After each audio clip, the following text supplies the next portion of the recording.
workers or something. That's the only way, or to keep him out from jail all the time.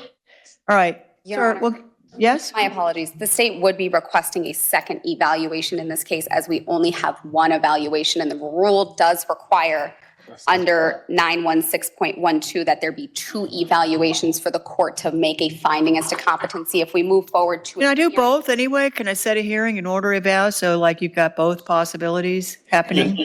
Yes, yes, Your Honor, but the issue is that the evals do take time to come in, and Yes, so they the do. court. And the judge at that time will decide what they want to do with it. And the court, if I may, Your Honor, the court cannot make a finding as to competency under the Florida statute. I didn't. No, I know, but if we move forward So to we're a pushing hearing- that issue down the road. But if we move forward to a hearing with only one evaluation, the state is still requesting the second evaluation. That judge will make a decision at that time. I think she's probably right that it doesn't have to be court ordered, but I'm ready to get the thing resolved. And pursuant to the administrative order, if the state is requesting a third evaluation in this case, we would be asking that the requesting party be responsible for that financial. Requesting party be responsible for payment of the whatever second or third evaluation, set it for hearing. We'll order a second or third evaluation, whatever it is, and give it some kind of hearing date because he's Within fixed 20 days. max out anyway. And pursuant to the rule, it has to be within 20 days. Okay. Evidentiary hearing, we have November 21st at 1:30 And is that going to be for the 3 to 4 hours? in front of Judge Sanders. Madam Clerk, I apologize. What was that date? November? November 21st at 1:30. You know, if he ever wants to, anybody could resolve it. It's a group home and disability, and they'll set him up with disability to get him in the group home. And Your Honor, as always, the state is invited to attend that evaluation at the jail with the appointed doctor. And we can have what doctor is going to be appointed so that we can get that issued and scheduled. And at that point, once the state attends this evaluation, whether at a hearing or at a status, they can make a determination as to whether or not they have a good faith to continue objecting. Well, you know, TBI is TBI. It doesn't heal. It only gets worse. Okay? So what are you asking me, to tell you the name of the doctor right now? Yes, Your Honor. If the state is requesting this evaluation, we can get a doctor's name so we can get that order from the state. Do you know a name of the doctor that you want? The state does not have a preference. I know Dr. Skaczynski is one of the doctors on the list for Osceola County. He's one of the quickest doctors. He's okay? He's one of the fastest doctors. Okay. You all want to spell that for the clerk? The state will prepare the proposed order, Your Honor, and then get it to the Division 80 email. Okay. Thanks.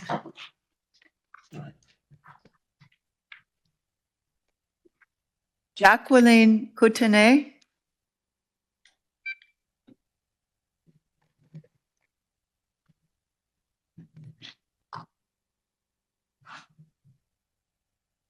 Is she in jail?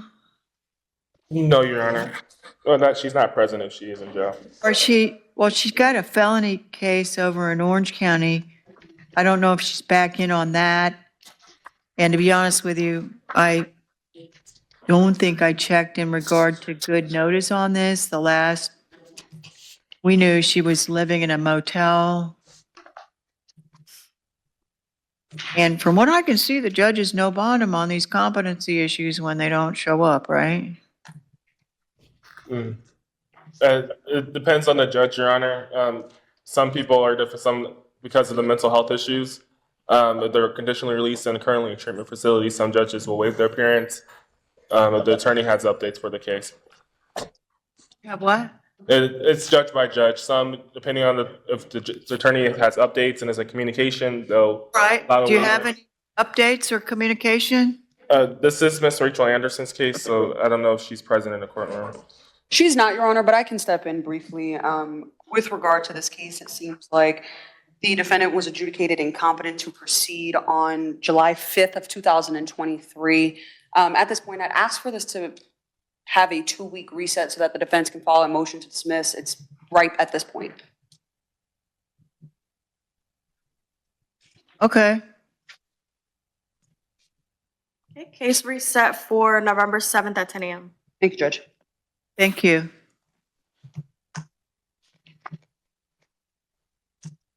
Elijah Nelfort.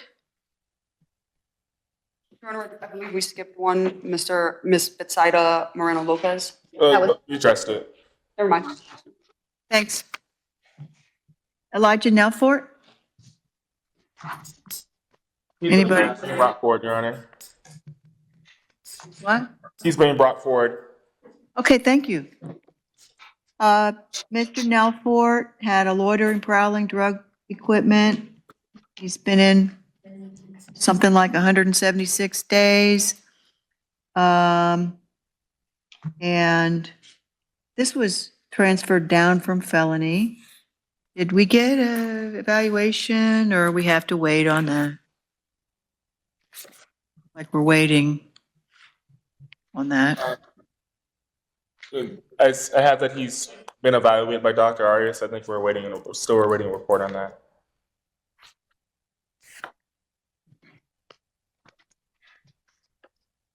Okay, We get a reset.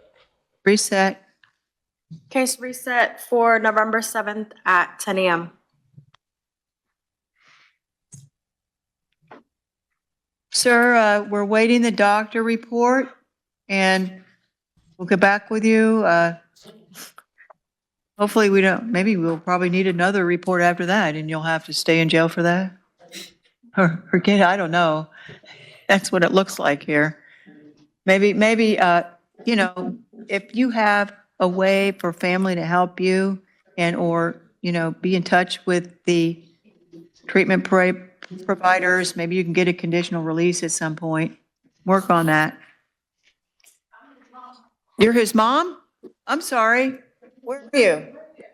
All right, would you like to come up? Okay.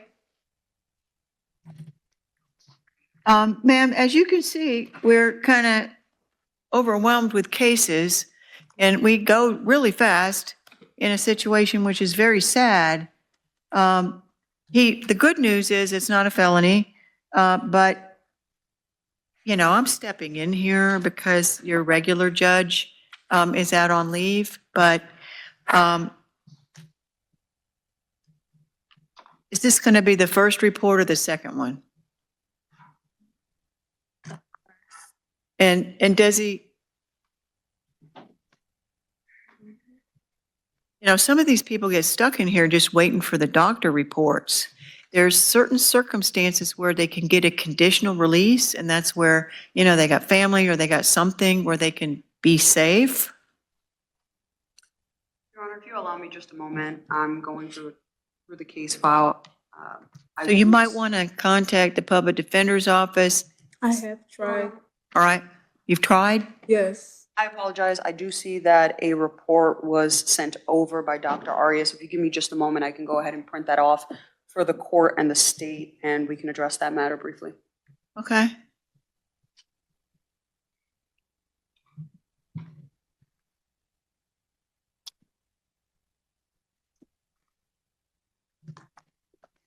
I'm not sure if Your Honor wants to address the case while I can get this report printed for you. Do you mind if I talk to the mother while you're doing it? Can you do both of those things at one time? Yes, Your Honor. All right, ma'am, what do you want to say? Anything? I'm here to support him. You're just here, okay. So look, I'm a retired judge, I'm stepping in, I was looking at all this stuff last night, and it, you know, it looks like,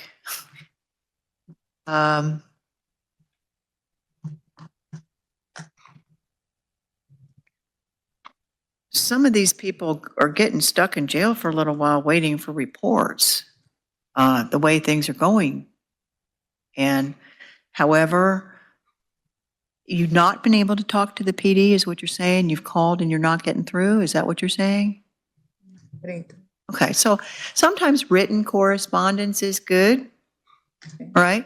And you might, in my past work, full-time, I know they do have some social workers.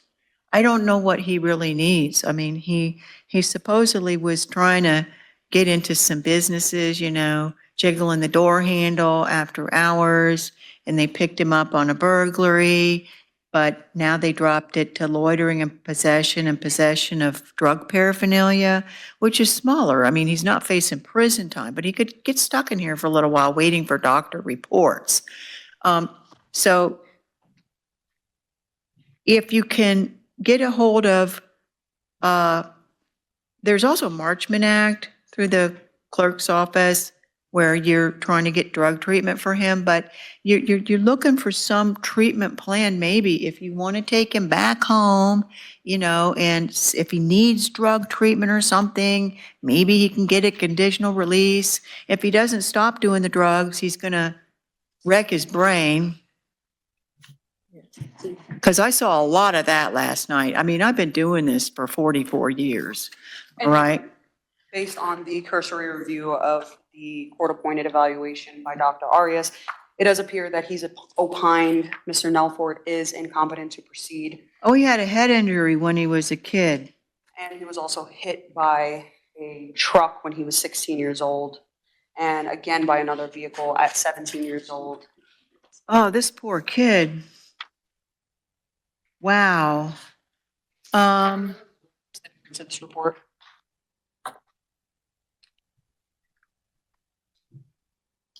He's had 3 head injuries? Wow, he doesn't have, you know, here's what you do.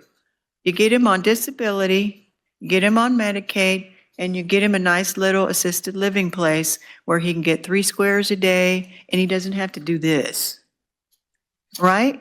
And you can go through like the county services, but he, like 3 head injuries, there's no way, ma'am. There's no way. He's not going to be able to get a job or anything.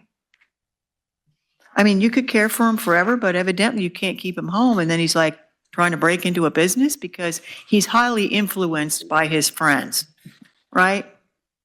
I'm sorry, honey, but you need a group home. And Your Honor, if the Uh-huh. state is not willing to stipulate to the admissibility of the report, so that the court can make an independent finding, this defendant has been in custody over 100 days. I would be asking the court to set this for an evidentiary hearing. I'd be requesting 2.5 hours for this.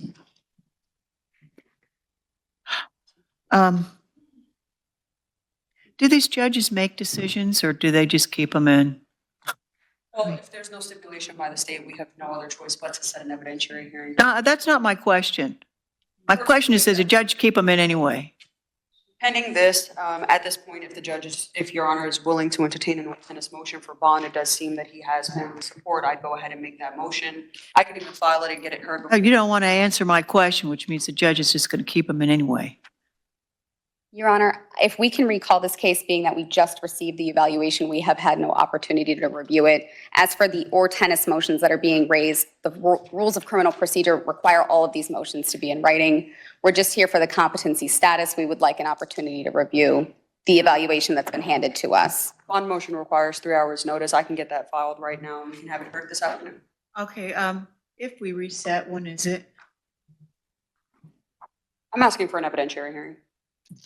I know, but I can see what's going on here. November 7th, I have at 1:30. These judges are leaving them in. That's what's happening. People are maxing out on these charges because nobody's getting reports. That's what's happening. So setting evidentiary hearings, that's just, you know, going to result in another reset. Ma'am, you need to take initiative if you want to help him. Otherwise, he's stuck in here because that's what they do here. I want to help. All right? You find a social worker through the county. You get him a group home, or he's going to be doing this for the rest of his life. Find an alternative for him. Okay? Now, November 7th, they may or may not do something. If you have any kind of plan, like you can take him home, Yes, I can take him home. okay, He has a room. be here and tell the judge that, because by then the lawyers might have read one report, but here's what they're going to do. They're going to want another report. And the judge is probably going to give them another court date. So you need to come up with a plan to give them something where they know he's not going to get out and jiggle door handles to get into a closed business at 2 o'clock in the morning. Yes, ma'am. Okay? Okay. Put it on a silver platter. put it in writing, okay? Otherwise, he's stuck. Yes. Thank you. That's what's really happening. Cycle. Yeah. Good luck. Thank you. You're welcome. Your Honor, just for clarification, this is set November 7th for an evidentiary hearing? Yes, 1:30. Thank you. I don't know what they set it for. Yeah, I don't think it matters. Your Honor, just for the record, the court cannot make a finding of incompetency. I did not. No, Your Honor, I'm saying for the purpose of having an evidentiary hearing, if we have the evidentiary hearing as opposed to I setting it know you're for- going to object. Your Honor, I don't really care what you set it for. Nothing's going to happen. Fine. that's absolutely incorrect. I see what's happening. But Decisions don't get made. it's just a She has the power to try to help this kid. That's all. I don't care what you set it for. And I've already heard your objections. All right, Stacy Nicholson. She's approaching, Your Honor. All right, she's been in for 155 days for a trespass at racetrack.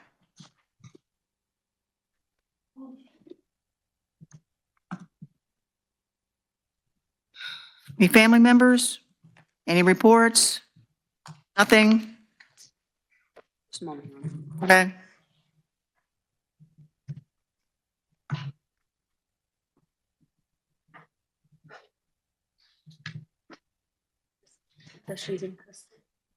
She's in custody because she failed to appear on April 24th. Your Honor, I don't see that the evaluation in this case was e-filed. I do have an evaluation from Dr. Skazinski. If you allow me a moment, I can go ahead and get that printed off as well. I apologize profusely Oh, for wait, the lack of attention provided by my office on these matters. These evals should have been e-filed with the court.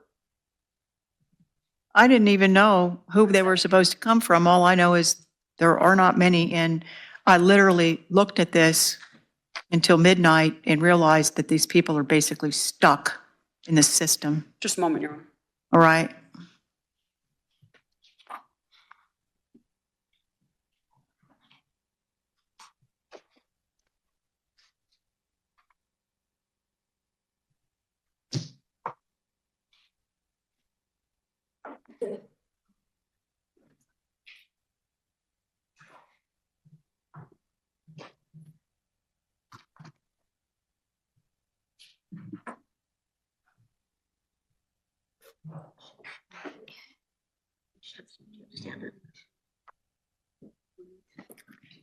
I guess we could go with a couple cases where the family members are here.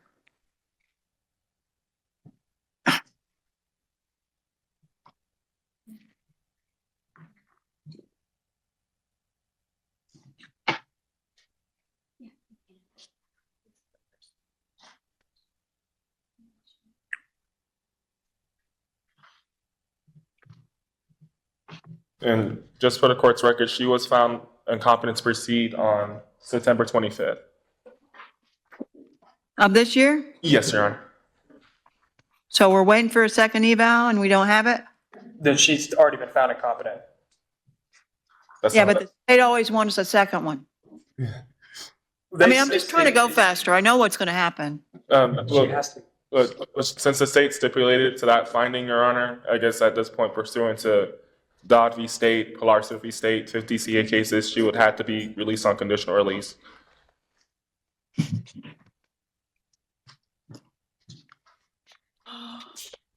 So this is the report that was in court the last time, correct?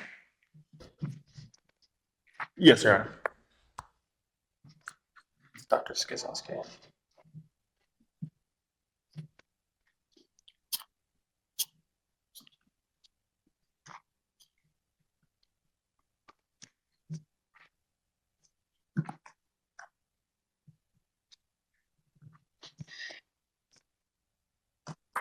Needs inpatient psychiatric treatment.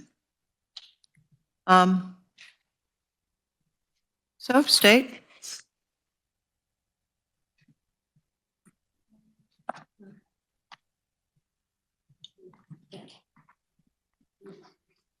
Did we have a stipulation the last time? On line 51 in benchmark, Your Honor, that's where the stipulation can be found. Can't hear you. On benchmark on line 51 is where the stipulation is noted.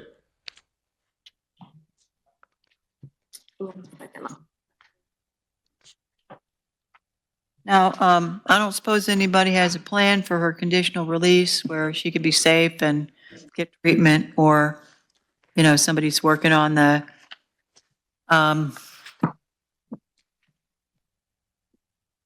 inpatient psychiatric facility that she needs to go to after she gets, her disability and Medicaid application, Your Honor, which the facility will do, because then they get paid, and then they'll just let her, you know, stay there, and she's got a room, and she's got 3 meals every day, and she's safe. Your Honor, Rule 3.190 states that the motion for conditional release has to be in writing, and the state has not received one nor been noticed for one.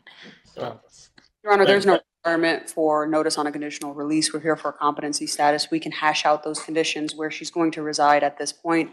Any plans for treatment and any other conditions that the court sees fit, we can draft that order and send it over to chambers immediately. But, all right, we don't, I'm not sure what notice is required for a conditional release order, other than standing here in court and hashing out the terms and conditions of that condition. yeah, my problem is we're just dumping her back out and there's no plan. And Your Honor, unfortunately, based on the case law provided by Mr. Williams, there's not much else the court can do but place her on conditional release in hopes that these conditions will be abided by. Should they not be at that point, the court has jurisdiction to revoke that conditional release, and then we can rehash this out again. And she's already back in here because she failed to appear one time because she's incompetent and she can't figure that out. And so she's just going to be picked back up again, Yeah. right? Okay, so are we going to need a second report or not? The state just needs a motion for conditional release in writing. There's no motion for conditional release, Your Honor. We can provide the proposed order. If the state agrees with the conditions listed in that proposed order, then the court can then go ahead and sign off on it. Look, if she got released, would you need another report? Can we just No, skip Your to Honor. that? No, Your Honor, we would not need a second report as she was declared incompetent. All right. Let me get this straight. You've already agreed she's incompetent, but you want her to stay in jail. The state is just requesting a motion for conditional release to be in writing. Your Honor, she's been You adjudicated. basically want her to stay in jail for a while until like next week or something? The pursuant to the rules, the state is asking. Your Honor, there is no motion for conditional release. Once a defendant has been adjudicated I think I've heard you both 3 times. At this point, what conditions is the state requesting that we place her on so that we can draft this order and have Your Honor sign And you off? can get her back to court so she doesn't get picked up on a failure to appear warrant. Your Honor, we can include in that proposed order that she maintain communication with her attorneys and appear at all future court dates. Is that Can you do that? satisfactory? Ma'am, can you show back up to court? Come back here, No, To the courtroom outside. Osceola Courthouse. where's the courthouse? We'll give you your address, 2 Courthouse I Square. truly believe I can find it. The courthouse. Well, the reason you're in there is you missed court before. Can you figure it out if you get the paperwork? I'll try to find out where the courthouse is. I don't know where the courthouse is. We'll give her all that information, Your Honor.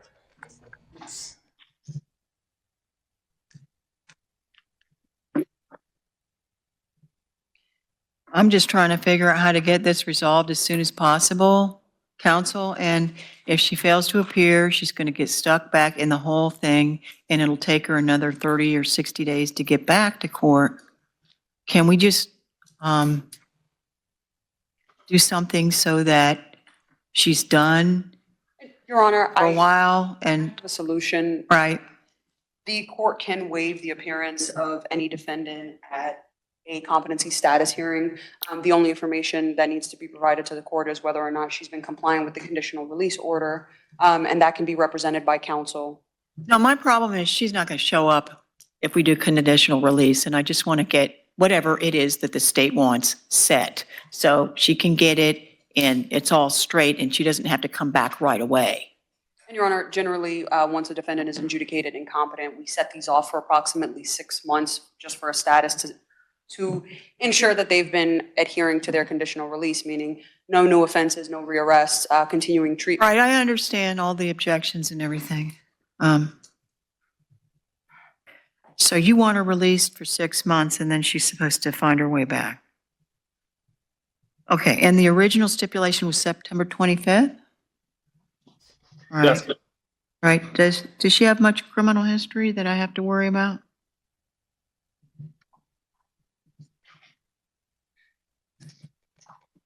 I know how we can fix it. Was there a nunc pro tunc on that thing? She's been in for half a year.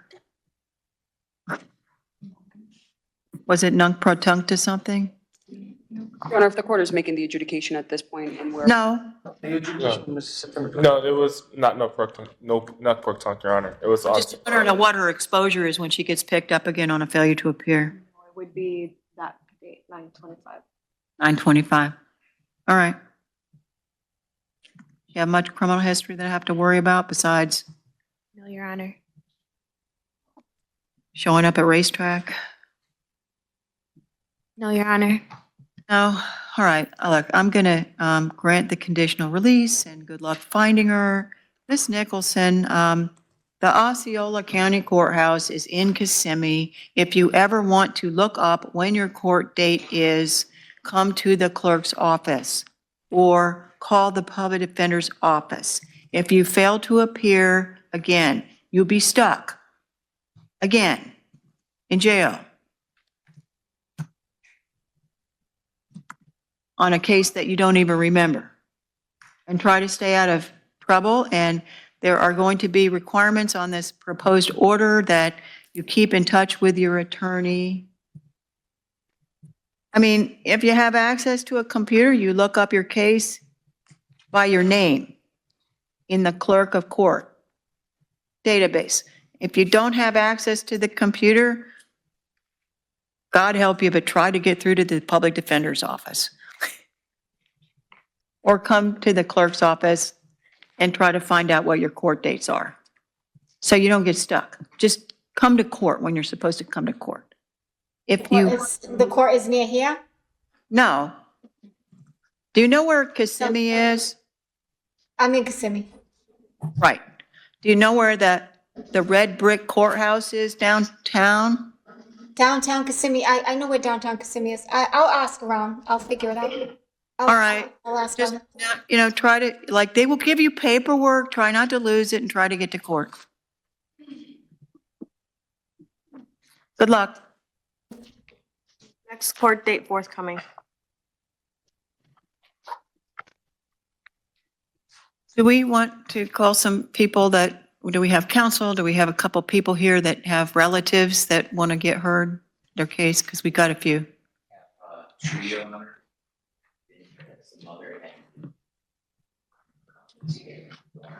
All right.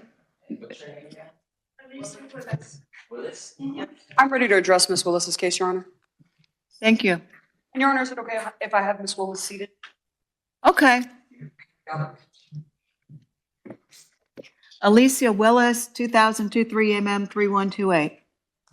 Hannah Caraballo stepping in on behalf of Trevor Darnell for Ms. Willis. And Your Honor, it appears that Ms. Willis was adjudicated incompetent to proceed on the 30th of January of this year. She's been evaluated twice by doctors. We were here for a status to ensure that she's been keeping up with her conditional release. I do have her mom here who can present the court with testimony indicating she has been keeping up with conditional release. At this point, I would just be asking the court to set this out to a date in February so that the defense can file a motion to dismiss as soon as it's ripe. All right. Ma'am, you just want to let us know how it's going and that she's safe and okay?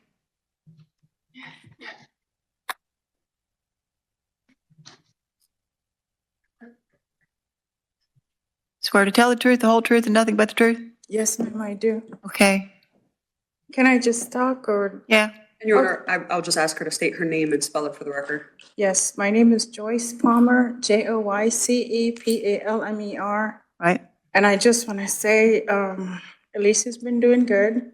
She was mentally ill, she's getting treatment, and quite honestly, Your Honor, these people that are in jail, when they get released, if they don't have a site place to go to for treatment, there is no Right. way they can get any help, and that's the truth of it, because when they go to Park Place, they only get 3 days, and you have to go back and get them committed to get the full treatment, and after the 3 days, they release them with a bus pass to a homeless shelter. right.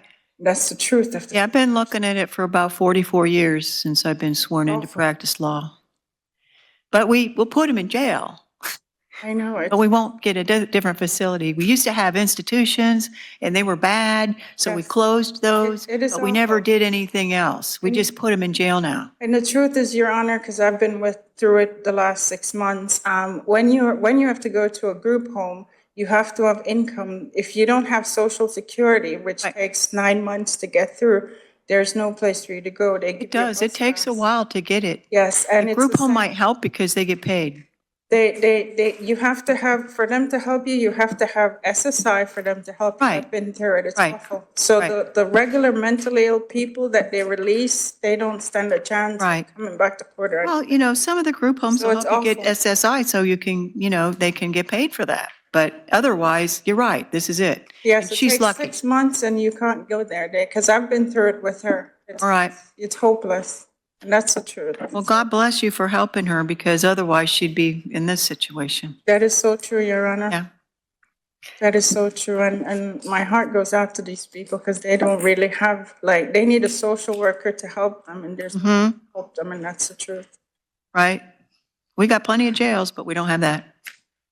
That's it. Good luck to you. Thank you so much, Your Honor. You're welcome. Judge, if we can Thank have you the so- next court date. Uh-huh. Is court day forthcoming? Anybody else here that's waiting?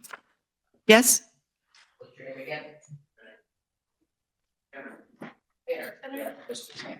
Oh, Mr. Pinner, okay.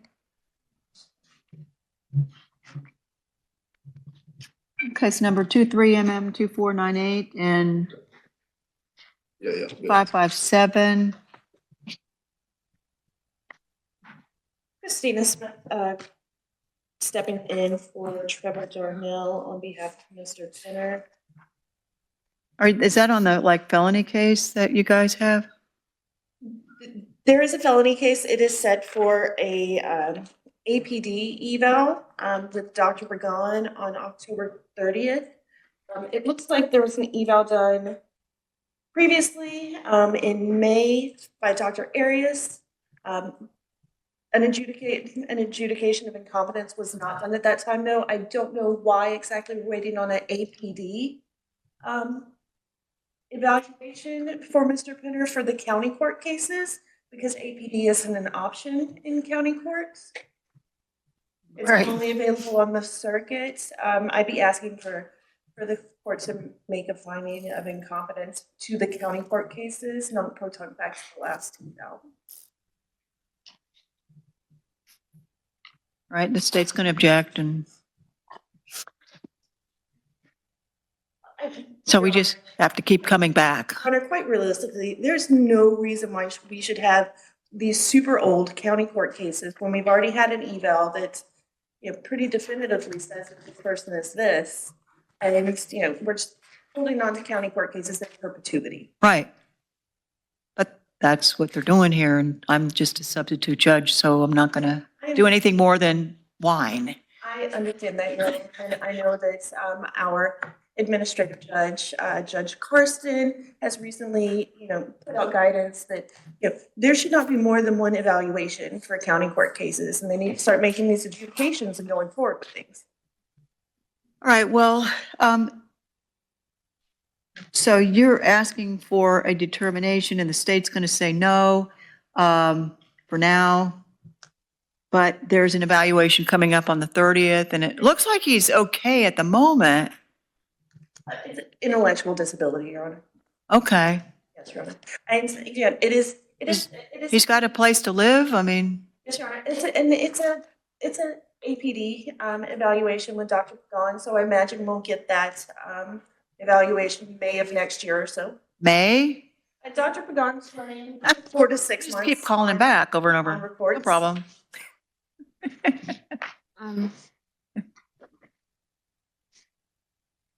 Your Honor, Yep. we are tracking a felony case, 21 CF 1036, and the felony court, I'm sorry, 24 CF 448, and the felony case with control. While we are tracking the felony case on this at this point, these cases arose before the felony case started and competency started in this case before. Yeah. So, I understand. And you're driving down here for like one or two of these, right? I'm with the PD's office. Okay. Oh, you're over here anyway. Yes, Your Honor. Okay.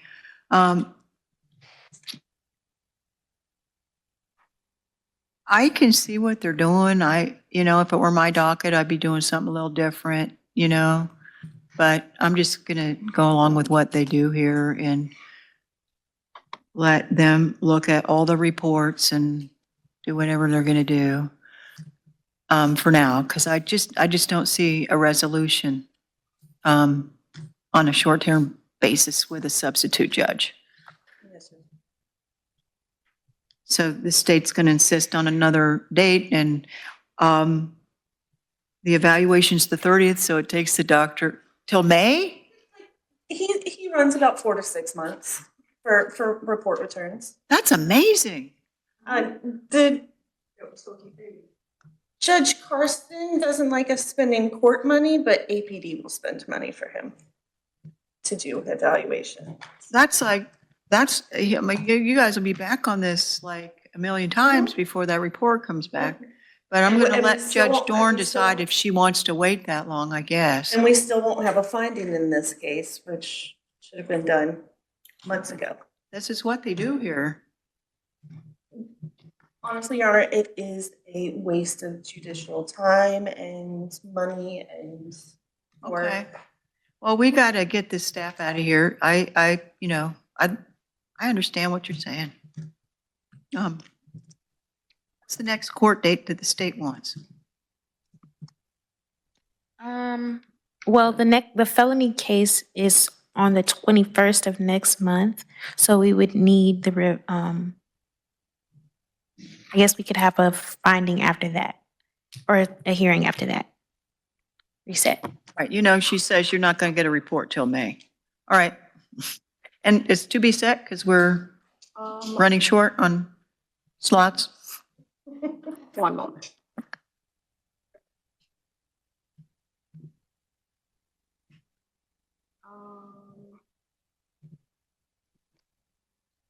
Do, December 5th. Thank you for getting him in here. Thank you, sir, for waiting. I don't know if your lawyers can help you speed up the case or not. My mom normally talks to everybody. She just ain't come in here. She said she was gonna go downstairs to go collect paperwork. She didn't never come in here. Okay. Well, it looks like you're taken care of and you're okay. Yeah. We'll give you one more court date and see what happens. Both cases will be set December 5th at 10 a.m. Thank you all. December what? December 5th at 10 a.m. Thank you. Are we up to, Your Honor, there is one case, Miss Patricia Rapp, she's actually sitting outside of the courtroom. She informed Deputy Diaz that she does have COVID. I'm willing to waive her appearance. Okay. My understanding is that APD Connor Dorsey, who's inside the jail, represents her. We're here on a motion to dismiss. Yeah. We can address that. on RAP? Yes. She was found incompetent on September 19, 2023. I guess we were getting more reports. Well, Your Honor, it's been a year since that. Right, did you file the proper written motion? Even if we did, it probably wouldn't be reflected in benchmark. Both the motion and the new evaluation have been filed. The doctor opined that she was permanently incompetent, and it has been over 1 year. Oh, here's the motion. Okay. Any objection?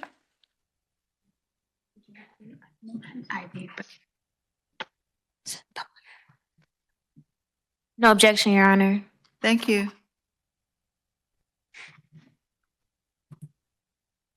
All right, granted.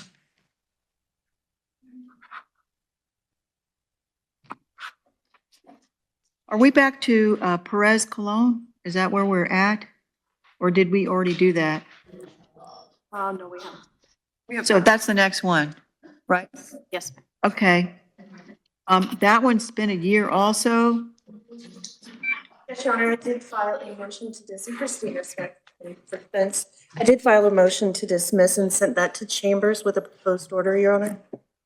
Okay. He has been adjudicated incompetent since October 11th of 2023. I have the motion and I have the proposed order. Any objection?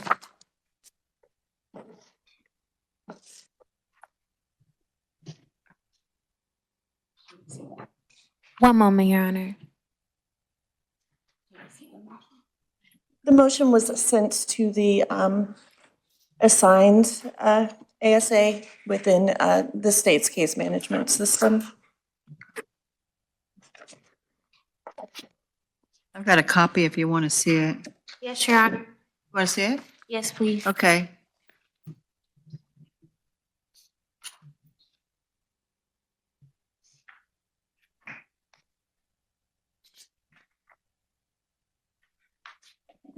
Is this one in jail?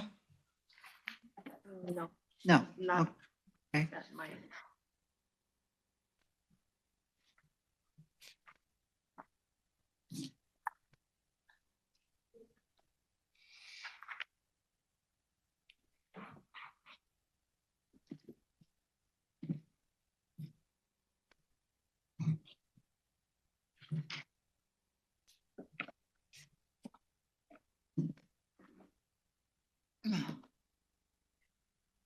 So you didn't stay up until midnight night like I did, look at at these cases to be ready to go, to do 90 in a day. That's just basically what it's requiring.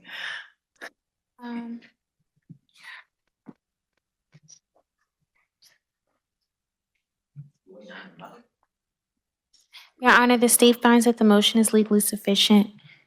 Thank you. We'll grant the motion.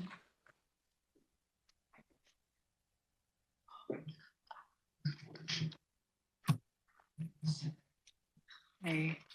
Are we up to Mars Yella Salinas? She also has an open CF case 24 CF 2604.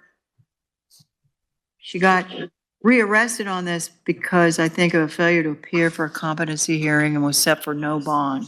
She's approaching right now, Your Honor. All right.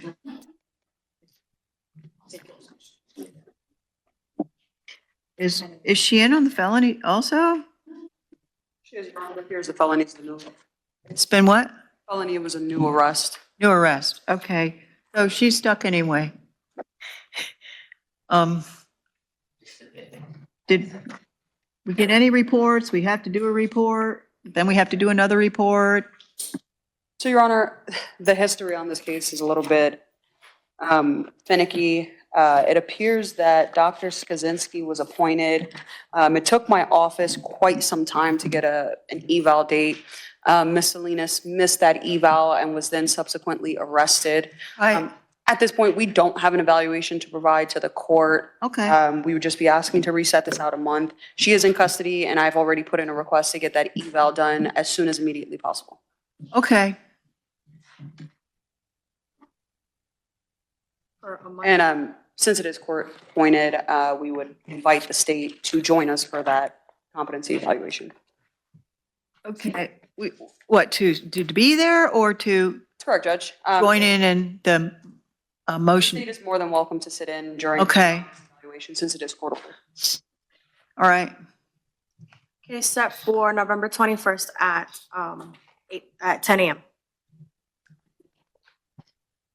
Okay, good luck with getting the report. But she's in there anyway, so I'm not too worried. Your Honor, may I approach with the?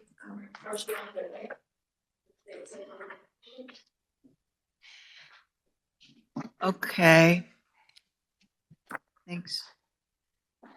Do we need to come back to that one? Perez, Malone. Did we?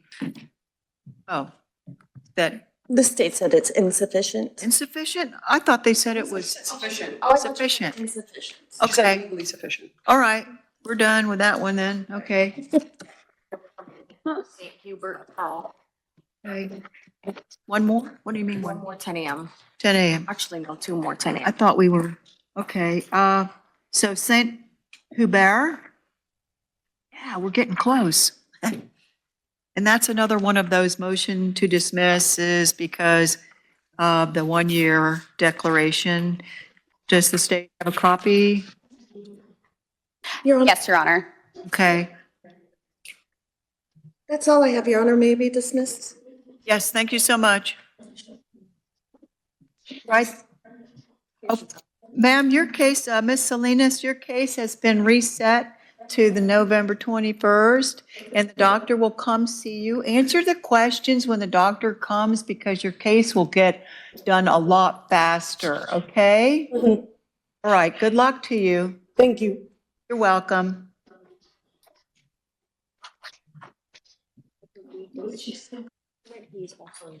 Okay.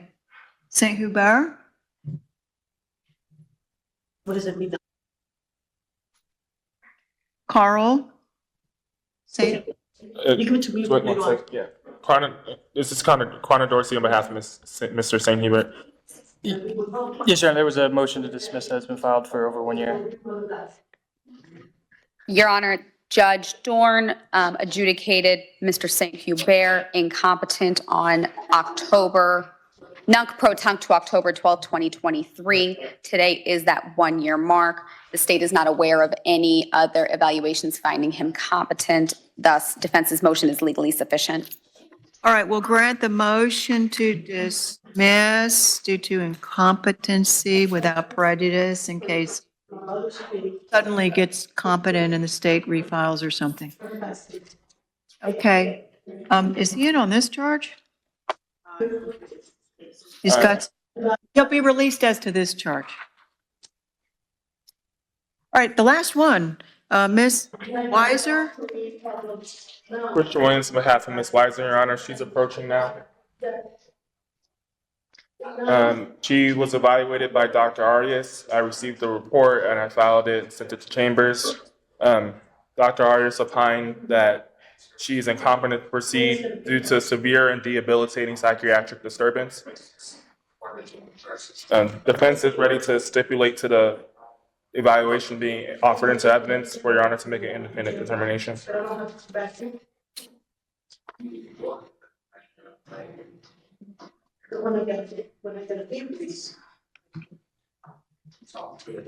Just looking at that report that got printed out today. All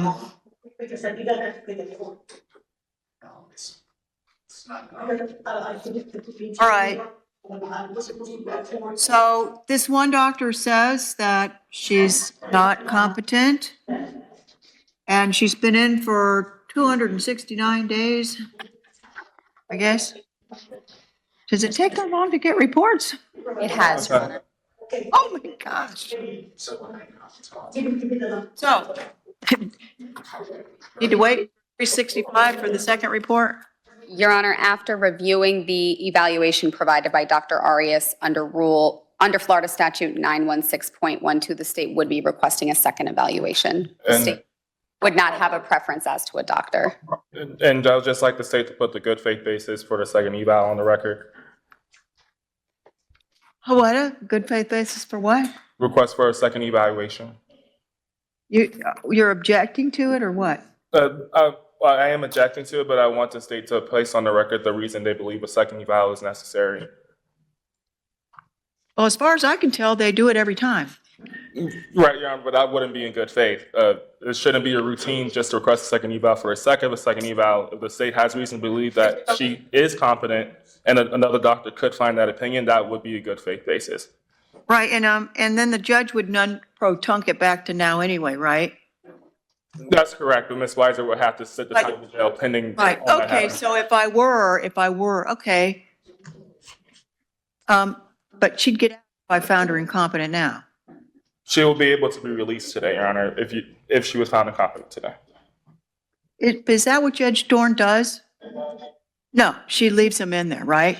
But the reason she leaves them in there is because the state requests a second eval. Yeah, and they're not gonna make it to the second eval because they can't make it, and so we have to leave them in jail for the second eval, so the state can get, the full 365 out of her.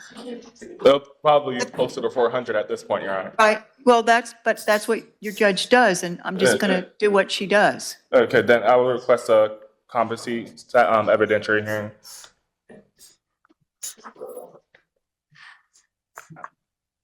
What does this woman do? She just puts them on status or something?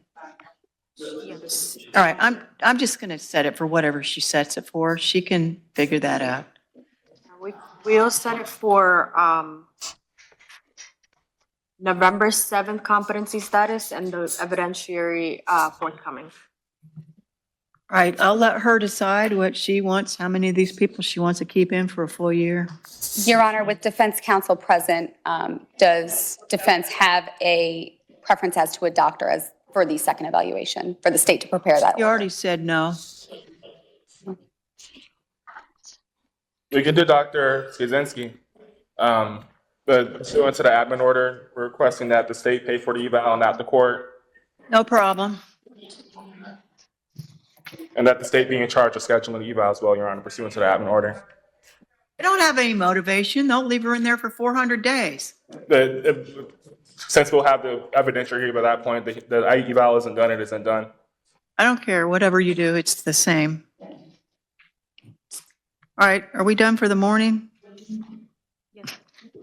We'll be in, I'm sorry, ma'am. I'm sorry, I apologize, Your Honor. Mr. Pittman didn't hear what happened with this case. If you could check your notes, I believe we entered a plea of not guilty for Mr. Pittman and sent him for pretrial conference date.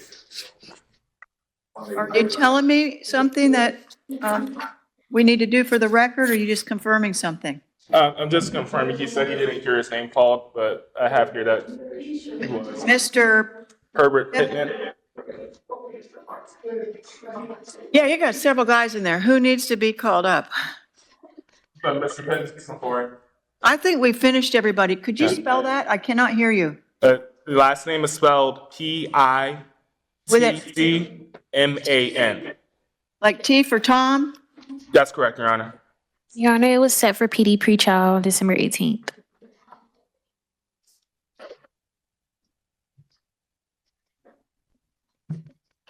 I've been here all morning. I didn't hear my name called. Okay, you've got a court date in December? Yes, next court date is pretrial, December 18th at 8:30.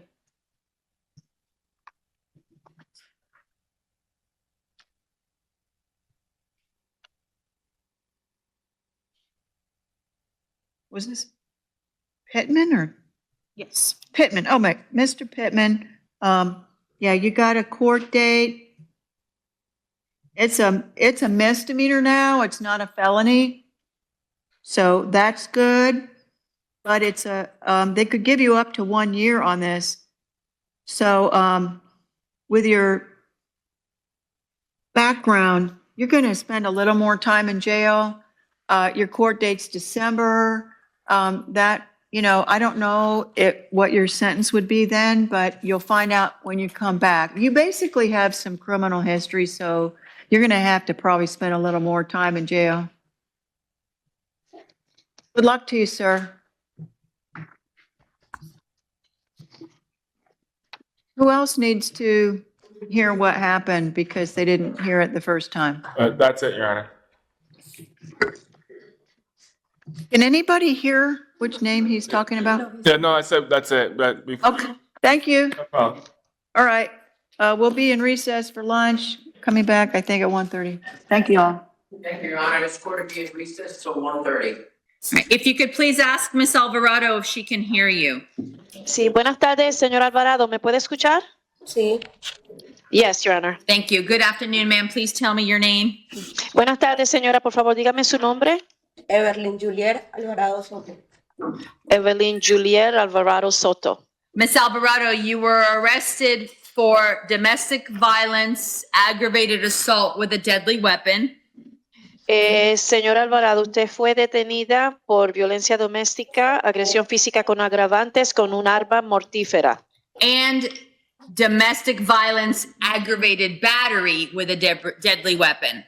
y también violencia doméstica, violencia física con agravantes con un arma mortífera. There is probable cause. Y hay causa probable. PTR, any history? ¿Tiene algún antecedente? PTR. Your Honor, she has no prior arrests out of Florida. Su señoría, ella no tiene ningunos arrestos previos de Florida. She does have one arrest in Texas for alien removal. Pero tiene un arresto en el estado de Texas por una expulsión de extranjero. And that was in 2023. Y eso ocurrió en el 2023. And she currently has a hold for St. Lucie County for a failure to appear on a driving while license without a valid license. Y tiene un caso de fallar en comparecer como era debido en el condado de St. Lucie por Failure to conducir appear. con licencia suspendida. All right. Ms. Alvarado, your bond in count one is set at $2,500. Señor Alvarado, la fianza suya en el cargo número 1 es $2,500. Your bond in count two is going to be set at $3,500. Y su fianza en el cargo número 2 será fijada en $3,500. You may not have any contact with the named victim. No puede tener ningún tipo de contacto con la víctima nombrada. You may not return to the scene. No puede regresar a la escena. You must maintain a separate residence. Deberá mantener una residencia separada. And you are not to possess any weapons or firearms. Y no puede tener posesión de ningún tipo de arma ni armas de fuego. Now, you did not qualify for the public defender, so will you be looking for a private lawyer? Ahora, usted no cualificó para la defensa pública. ¿Usted va a contratar un abogado privado? Tendría que hablar con mi mamá para que me ayude. I would have to speak to my mother so she could help me. Okay. Your next court date will be? On demand. Le avisarán cuál será su próxima fecha en el tribunal. Thank you. Ok, gracias. The next one in Spanish, Jorge Herrera, 23 CF 2601. No PD application found. Good afternoon, please say your name. Buenas tardes, por favor diga su nombre. Jorge Osbel Herrera de Raupier. ¿Cómo? Perdón. Jorge Osbel Herrera de Raupier. Jorge Osbel Herrera Teraupier. Sir, you were arrested on a warrant for violation of probation. Señor, usted fue detenido por una orden de captura por quebrantar las reglas de la probatoria. Your bond is set at $0. Su fianza es 0. You did not fill out an affidavit for the public defender. Usted no rellenó el affidavit para la defensa pública. What are you going to do for a lawyer? ¿Qué es lo que piensa hacer en cuanto a un abogado? Ya tengo un abogado ya. I have a lawyer already. Okay. Your next court date will be? November 12th, 8:45 a.m. courtroom 5F. Su próxima fecha en el tribunal será el 12 de noviembre a las 8:45 de la mañana en la sala 5F. Thank you. Gracias. Thank you. Next one in Spanish, Nerlis Rodriguez. Two case numbers, 24 CT 4285 and 4286. PD app denied due to assets. Good afternoon, sir. Please say your name. Buenas tardes, señor. Por favor, diga su nombre. Nelly Rodríguez Ravi. Nebly Rodríguez Ravi. Sir, you were arrested on 2 warrants for failure to appear. Señor, usted fue detenido por 2 órdenes de captura debido a que usted falló en comparecer. Each one has a bond of $2,000. Cada una de esas órdenes conlleva una fianza de $2,000. What are you going to do for an attorney? ¿Qué piensa hacer usted para un abogado? Voy a contratar a un. ¿Cómo? Voy a contratar a un abogado. I will hire an attorney. Okay, thank you. Your next court date will be? November 7th, 8:30 a.m. courtroom 4E. If out on bond, November 15th, 8:30 a.m. courtroom 4E. Su próxima fecha en el tribunal será el 7 de noviembre a las 8:30, 4E, si está todavía detenido. Si está en libertad, entonces será el día 15 de noviembre a las 8:30 en la sala 4E. Thank you. Ok, gracias. Thank you. The next one in Spanish, Emmanuel Vieira da Silva, 24 CT 5094. PD denied due to income. Good afternoon, sir. Please say your name. Buenas tardes, señor. Por favor, diga su nombre. Manuel Virgilio Vieira da Silva. Manuel Virgilio Vieira da Silva. Sir, you were arrested for driving without having a valid driver's license. Señor, usted fue arrestado por conducir sin tener una licencia válida. I find probable cause. Encuentro que sí hay cosa probable. PTR, any history? ¿Tiene algún antecedente? He has no prior arrest, Your Honor. No se encuentra ningún arresto previo. Sir, how long have you been living in St. Cloud?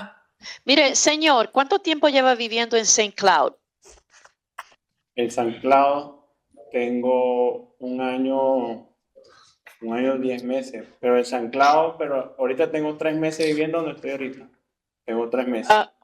Okay, I've been living in St. Cloud for about a year and 10 months, but I've been living, ¿dónde? 3 meses, señor? Perdón. Estoy viviendo ahorita, tengo viviendo 3 meses que me mudé. 3 months I've lived elsewhere. I moved. En Harmony.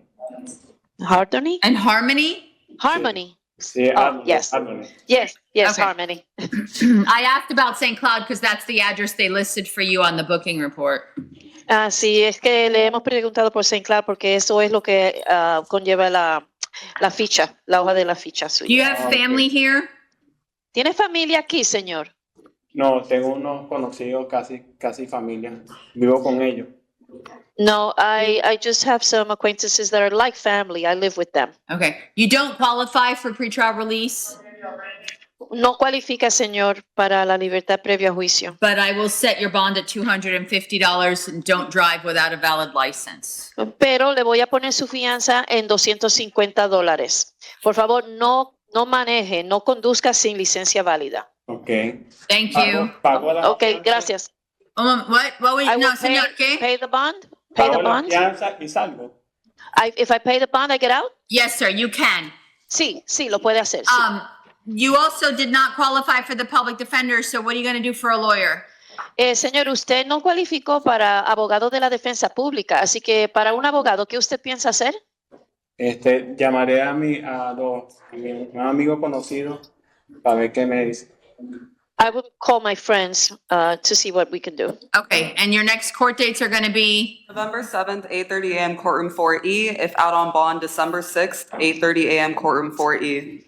Su próxima fecha en el tribunal, si todavía está detenido, será el 7 de noviembre a las 8:30 en la sala 4E. Pero si está fuera en libertad, será el 6 de diciembre a las 8:30 en la sala 4E. Thank you. Gracias. Those were the only 4 people that I was told needed a Spanish interpreter. Can the interpreter please ask if there's anybody else who doesn't understand English? Sure, of course, Your Honor. Sí, buenas tardes a todos en la cárcel. ¿Hay alguien más que necesite intérprete que hable español, que no hable inglés? There's a couple of people raising their hand. He's getting the name. But like really don't speak English. Xavier Martinez. Mr. Martinez, you don't speak any English at all? He said no, Your Honor. But I asked the question in English. All right, let me look. He's got to be in the new arrests, I think. Martinez Leon. Yeah, it doesn't get you out of the jail any faster. Johnson Hernandez. Xavier Martinez Leon. All right, come on up. And also Johnson Hernandez, Your Honor. All right, give me a sec. Let me get through this gentleman and then we'll go to the next one. I don't have a case number on this, but good afternoon, sir. Please say your name. Sí, buenas tardes, señor. Por favor, diga su nombre. Javier Alexis Martínez León. Javier Alexis Martínez León. Mr. Martinez, you were arrested for driving without a valid license. Señor Martínez, usted fue arrestado por conducir sin una licencia válida. There is probable cause. y hay causa probable. PTR, any history? ¿Tiene algún antecedente? ¿PTR? No, no. He has no prior, No tiene antecedente. he has no prior arrest out of Florida. And No he tiene has- ningún arresto previo de Florida. And he has an arrest in 2023 out of state for alien removal. Pero tiene otro arresto del 2023 fuera de este estado por expulsión de extranjero. Bond will be stayed at $500. Ok, entonces su fianza se queda en $500. Public defender was denied due to income. La defensa pública fue negada debido a la entrada. Mr. Martinez, what will you do for a lawyer? Señor Martínez, ¿qué usted va a hacer en cuanto a un abogado? Voy a tratar de conseguir un abogado porque no tengo cómo pagarlo. I will try to find an attorney because I don't have a way of paying one. Okay, and your next court date will be? October 31st, 8:30 a.m. courtroom 4B. If out on bond, December 4th, 8:30 a.m. courtroom 4E. Señor, su próxima fecha en el tribunal será el 31 de octubre a las 8:30 en la sala, 4B. 4B. Está en libertad, entonces la próxima fecha será el 4 de diciembre a las 8:30 en la sala 4E. Thank you. Ok, gracias. And Ms. Osborne, who was that last person? There's two more, Your Honor. So the previous person was Nando Johnson Hernandez. All right, Johnson Hernandez. Let me take a look at that one first. Okay. Thank you. It's a big pile, so I don't want to get things confused. No problem. Thank you. All right, Nando Johnson Hernandez. PD approved. And I don't have a case number on this one either. Good afternoon, sir. Please say your name. Buenas tardes, señor. Por favor, diga su nombre. Nando Johnson, buenas tardes. Nando Johnson, good afternoon. Thank you. Mr. Johnson, you were arrested for trespass and possession of paraphernalia. Señor, usted fue arrestado por entrada ilícita y posesión de parafernalia. I read the affidavit and there is probable cause. Yo leí el affidavit y sí hay causa probable. And I know that you are out on bond in 24 CT 3742. Y también sé que usted estaba libre bajo fianza en el caso 24CT3742. Ms. Osborne, anything else? ¿Hay algo más? Yes, he has history dating back to 2014 for robbery and battery. Sí, sabemos que tiene antecedentes hasta el año 2014 por robo y agresión física. In 2022, he has a violation of probation and a traffic violation. Y en el 2022 tiene una violación de probatoria y también casos de tránsito ilícito, Where he was found guilty in both. donde fue declarado culpable en ambos casos. In 2023, he has a failure to appear where he was found guilty. Y en el 2023 tiene un caso por fallar en comparecer donde fue declarado culpable. And his last arrest was August of 2024 for driving while license suspended revoked. Y el último caso que tiene es de agosto del 2024 de conducir con la licencia suspendida o revocada. Yeah, the one that he's out on bond for, yeah. Correct. Yes. Está fuera en fianza por ese caso. Thank you for that information. You're welcome. Ok, muchas gracias por esa información. A la orden. So in the new arrest, the trespass case, the bond is stayed at $250. Entonces, en el arresto nuevo de entrada ilícita se queda la fianza en $250. The bond in the possession of paraphernalia is stated $500. La fianza en el caso de posesión de parafernalia se queda en $500. No return to the Walmart. No puedes regresar al Walmart. No return to the Circle K.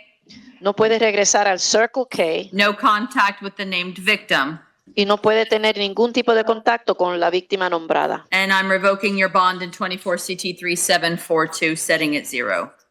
Y revoco la fianza en el 24CT3742, se fija en 0. Next court date will be? On demand. Le avisarán cuál será su próxima fecha en el tribunal. Thank you. Ok, gracias. And Officer Osborne, the last one? The last one is Danielle Alvarado Mueller. Danielle Alvarado. Got it. Daniel Alvarado Mueller PD approved. should be case number 2018 CF 4442. Good afternoon, sir. Please say your name. Buenas tardes, señor. Por favor, diga su nombre. Daniel Iván Alvarado Muñoz. Daniel Iván Alvarado Muller. Sir, you were arrested on a warrant for violation of probation. Señor, usted fue arrestado en una orden de captura por violación de probatoria Your bond is set at 0. y la fianza es 0. The public defender's office is appointed, Se le nombra la defensa pública and your next court date will be November 6th, 8:30 a.m., courtroom 4F. Su próxima fecha para comparecer en el tribunal será el 6 de noviembre a las 8:30 en la sala 4F. Thank you. Ok, gracias. Thank you to the interpreter. Thanks, Your Honor. Have a good afternoon. You too. Okay. Roberto Aguirre Blanquero. No PD application out of county. Good afternoon. Please say your name. Roberto Carlos Aguirre Blanquero. I'm sorry, say that again a little louder. Roberto Carlos Aguirre Blanquero. Thank you. Mr. Aguirre, you were arrested on a warrant out of Polk County, and they have a bond for you at $4,000. If you can post that bond, you can get out of the Osceola jail. If you can't post it or choose not to post it, Polk County will come and pick you up. If you need a lawyer, they can appoint one for you there. They didn't give me any court dates, okay? Thank you. Herbert Spivey. No PD application out of county. Good afternoon. Please say your name. Herbert Spivey.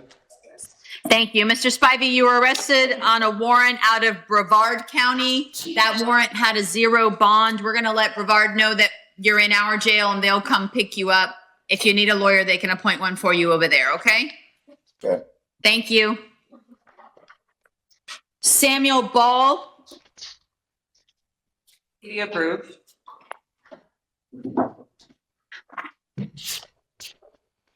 Good afternoon. Please say your name. Samuel Ball. So, Mr. Ball, you were arrested for 2 counts. The state attorney's office actually already filed an information, and they charged you with 1 count of delivery of cocaine. There was probable cause for the arrest, and so now we're dealing with 1 charge of delivery of cocaine. Any PTR, any other history? Yes, Your Honor, he has history dating back to 2014 for possession of cannabis and possession of cocaine. He also, in 2016, he has a battery domestic violence. In 2017, he has a failure to appear. In 2018, he has a possession of cannabis, which was adjudicated withheld. In 2020, he has robbery, which was dropped. And also in 2020, he has a loitering and prowling, which was no action, and burglary, no action. Sir, I'm setting your bond at $5,000. Do not possess or consume any illegal substances. And I'm sorry, did the clerk say PD or no PD? PD approved. Next court date? November 4th, 8:45 a.m., courtroom 5A. Thank you. James Don Juan. And Your Honor, we would waive the reading. PD approved. Thank you.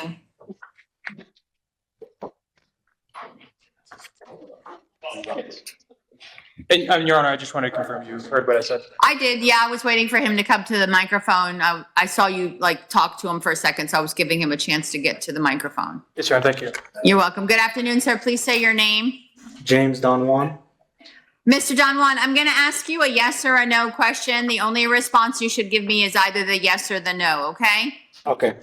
Were you told the reason why you were arrested? Yes. Okay. Have you had an opportunity to see the booking report for why you were arrested? Have you seen it yet? Yes. Okay. So you have 2 arrest warrants, and those warrants, one of them has 6 counts and one has 1 count. Were you able to see what those Yes. counts are? All right, and your lawyer has asked me not to read the charges. Are you in agreement with what he's saying? Yes. Okay, so the judge who issued the warrants did find probable cause for the listed counts. State, did you wish to be heard? Yes, Your Honor. In reference to 2024 CF 3241, the state is asking that you hold the defendant zero bonds. The state will be filing a motion for pretrial detention within 24 hours as the listed charge does qualify as a dangerous crime. Additionally, Your Honor, the defendant is currently out on bond in 2024 MM 1389 for a domestic violence battery involving the same victim as the new allegations. And we are asking that you revoke his bond in that case and hold him on zero bond. Understood, thank you. Does the defense wish to be heard on the state's request? Your Honor, we just asked that the pretrial detention hearing be set within the 3-day window. 5-day window. Oh, 5 days. Yes, yes, Your Honor, sorry. Yeah, okay. So at this time in 24 CF 3242, bond will be set in each of the 6 counts at $2,000. So $2,000 each one. No contact with any victim or any named witness. No contact with anyone under the age of 18 as per the warrant. And 24 CF 3241, bond will remain at 0. No contact with any victim or named witness. No return to the location of the offense. No weapons or firearms or ammunition as per the warrant conditions. I didn't add those, that's what was on the warrant. And then the court will note that in 24 MM 1389, Mr. Don Juan is out on bond. At this time, the court finds that he violated a condition of release by being arrested for new law violations, and that bond will be revoked and set at 0. Next court dates will be on demand. No, actually, let me ask the clerk. I'm not going to guess anymore. I'm going to let the clerk tell me when the court dates are. I'm assuming the pretrial detention hearing date is the only one that's set. Okay, what date is that? It'll be October 29th, 8:15 a.m., courtroom 4F. October 29th at 4F at 8:15. Is this case assigned to Division 12? Thank you. Thank you. Your Honor, October 29th. To 8:15, 8:15. And 4F. Thank you. 4F, yeah, Judge Karsten. Thank you. You're welcome. Kwame Herring. Hey. You approved. How you doing? Good afternoon. Please say your name. Mr. Herring, you're arrested on a warrant, 3 counts, robbery, trespass, battery. The judge who issued the warrant found probable cause. PTR, any other history? I'm sorry. He has history dated back to 2000 for burglary of a dwelling, burglary with assault, violation of probation, battery, grand theft, several failure to appears. From 2006 to 2010, he also has another robbery, resisting without violence, possession of marijuana, a couple of robberies with firearm, aggravated battery, home invasion. In 2019, he has trafficking cocaine and possession of drug paraphernalia. 2021, he has battery domestic violence, aggravated battery, burglary unoccupied vehicle, and escape. And also in 2021, he has criminal mischief and burglary with assault, which was no prize. In 2024, he has aggravated stalking, which was no info, and trespass was also no info. In June of 2024, he has a robbery out of Orange County, which was dropped, and grand theft and tampering with a witness. Mr. Herring, your bond in count 1 is going to be set at $5,000. Your bond in count 2, as per the warrant, is going to remain at $1,000. Your bond in count 3 is going to be set at $3,000. No contact with the victim, no return to the scene, no weapons or firearms. Next court date. On demand. Yes, sir, what did you want to say? Hey, Your Honor, I'm not speaking about the case or nothing, but is there a way that something I could do, like a lawyer, or file something where charges, people can stop calling the police on me and I'm getting in trouble for it. Is there a way? I'm sorry, I don't know what you're asking. You want to do what?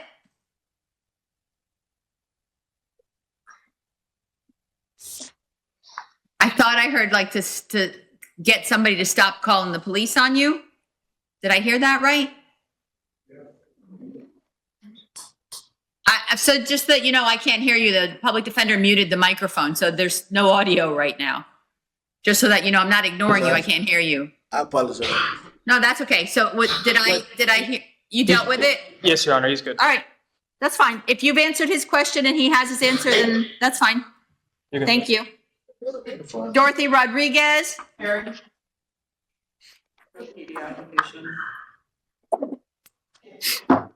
Miss Rodriguez, we gotta stop meeting like this. I know. And they keep adding charges. This is another added charge. They found something else. And Your Honor, Excuse me? Your Honor, we would like to waive the reading. You would like to do what, sir? To waive the reading, Your Honor. All right, well, I mean, the last couple days with the charges that she had, I said it in a certain way so that the concern is rectified, but I think public defender's office isn't appointed, correct? Yeah, PD's not appointed. So Ms. Rodriguez, you're arrested on a warrant for failing to report your place of employment as somebody who's required to report and failing to, and providing false registration information. And the judge who issued the warrant found probable cause. The bond in each count is $5,000 as per the warrant, so $10,000 total. And to comply with the reporting requirements within 24 hours of release. And you said you were going to talk to a private lawyer, right? Yeah, private lawyer. So these cases will be set for on demand? They'll be on demand. Hopefully they'll put them all together so you don't have to come one at a time. Thank you. All righty, thanks. State versus Lewis, Yangana. Can you repeat the last name, Your Honor? Yangana. Thank you. Good afternoon, sir. Please say your name. Good afternoon. My name is Luis Fernando Yangana. Thank you. Sir, you were arrested on a warrant for failure to appear. Judge Wilson set your bond at 0. Does he have a PD? Public Defender's Office is appointed or was already appointed. Your next court date will be? November 21st, 9 a.m., courtroom 5F. Thank you. Yeah, that should be it, because it was a pretrial, so it should be set for pretrial. All right, thank you. Asia Allen.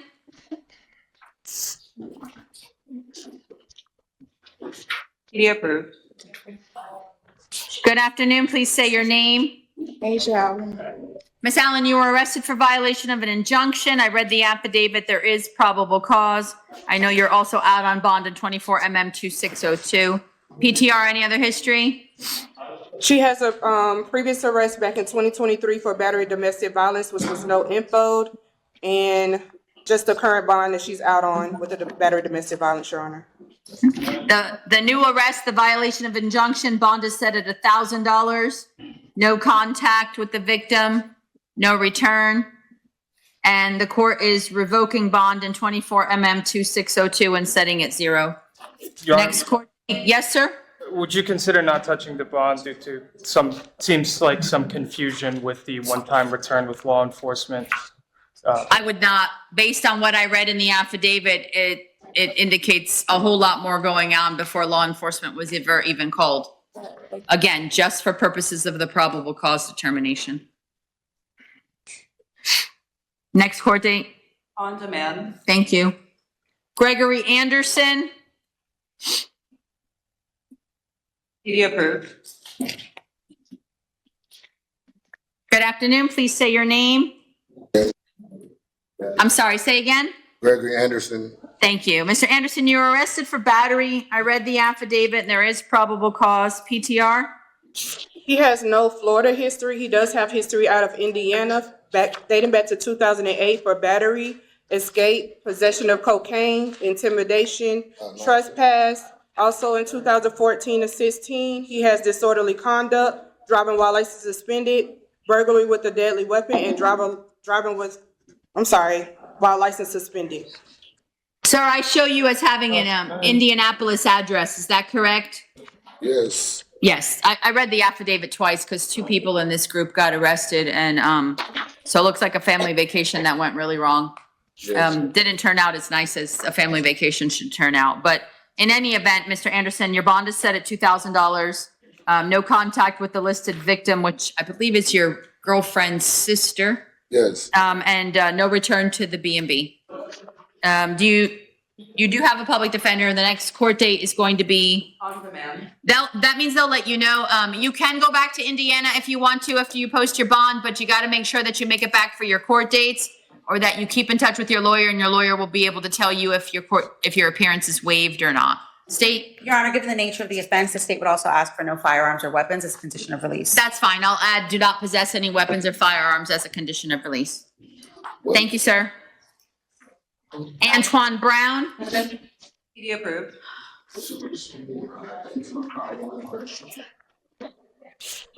Good afternoon, sir. Please say your name. Mr. Brown, you're arrested for driving on a suspended license with knowledge your bond is stayed at $500. Don't drive without a valid license. Next court date?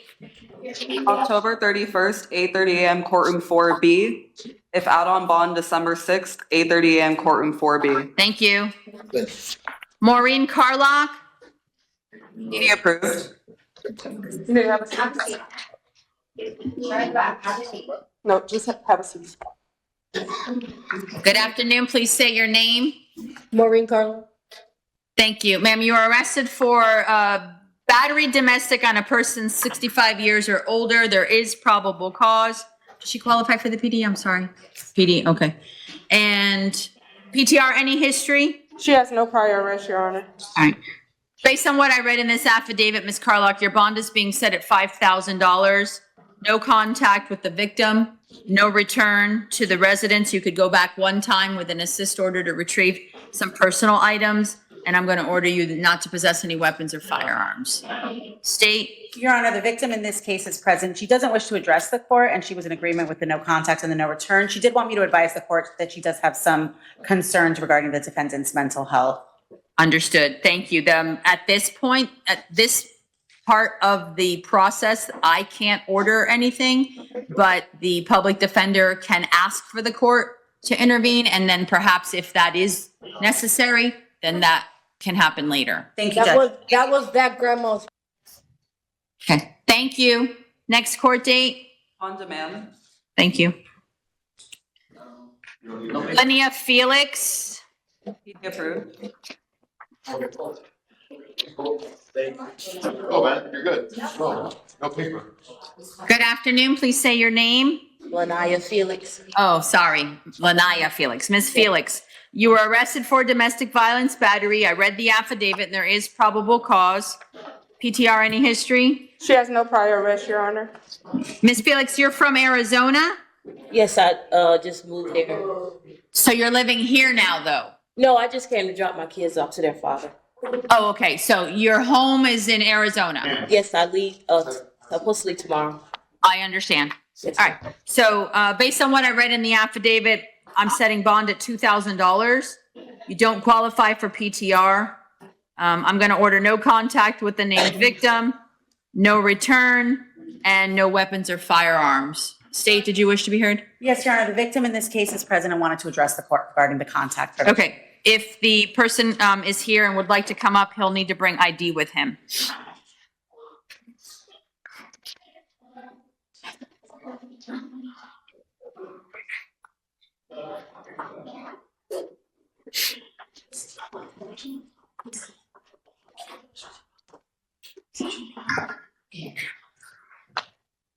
Good afternoon, sir. Afternoon, Your Honor.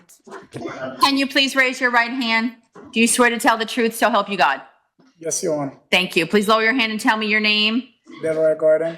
All right. For the record, I've been handed a Florida ID that is in the name Delroy Gordon, and it appears to be the man who's standing in front of me. Thank you. Mr. Gordon, you're the person who's named in this affidavit as the victim. You and Miss Felix have children together, right? Yes, Your Honor. Okay. What would you like to say, sir?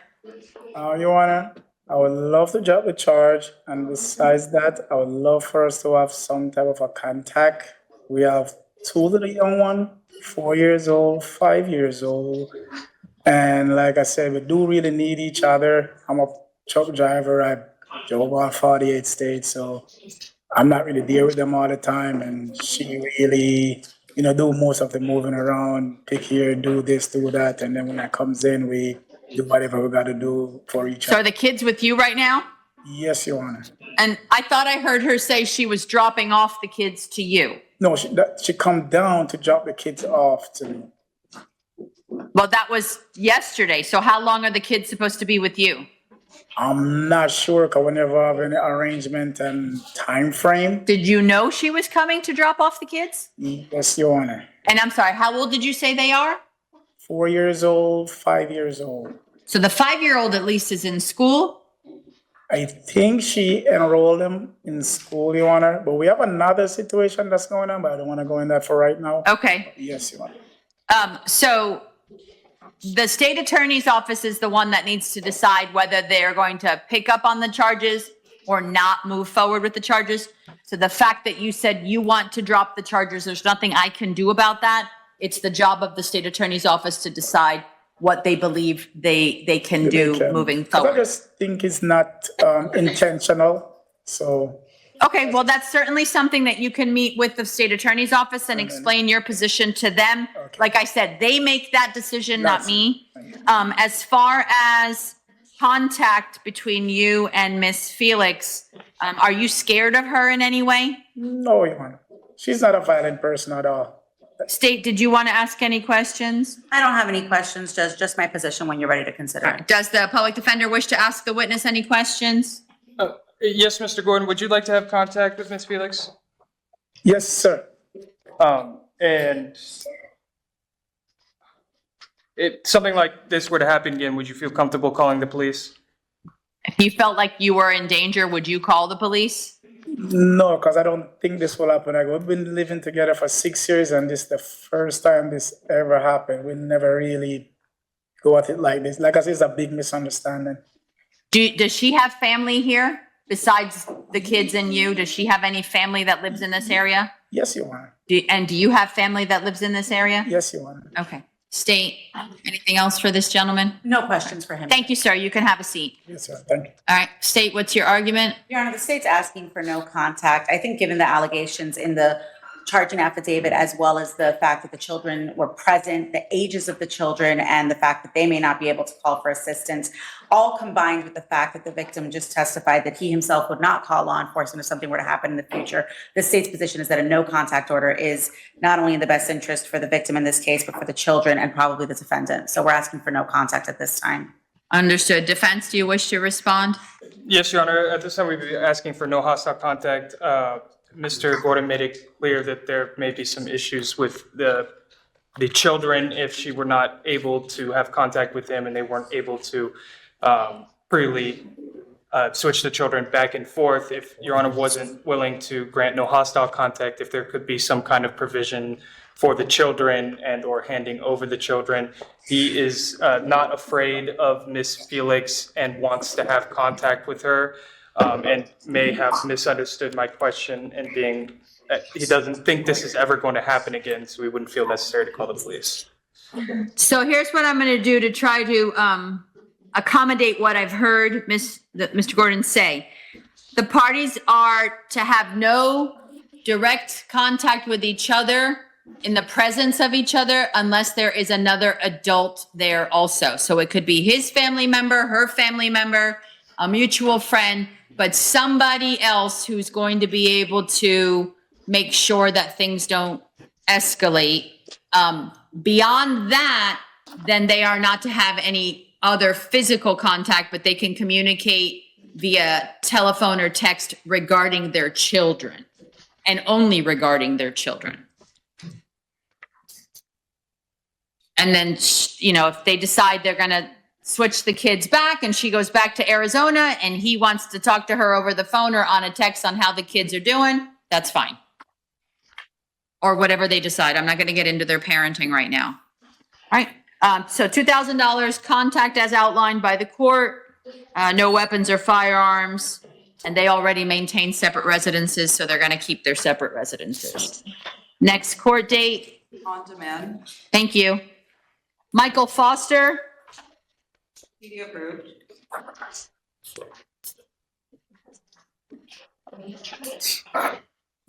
Good afternoon. Please say your name. Michael Foster. Mr. Foster, you were arrested for violation of an injunction. There is probable cause. Looks like you're also out on 24 CF 2702. PTR, any other history? No other history. His first charge was the case that he's currently out on, Your Honor.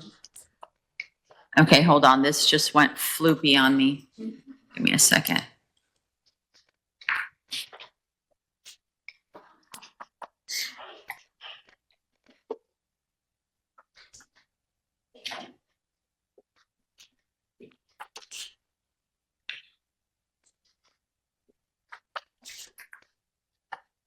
All right, so bond in the new law arrest is set at $1,000.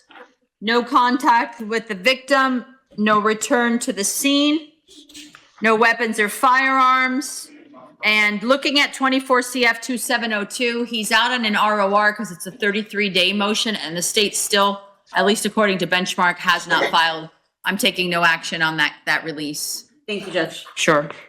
Next court date. On demand. Thank you. State versus Cynthia Garcia. PD approved.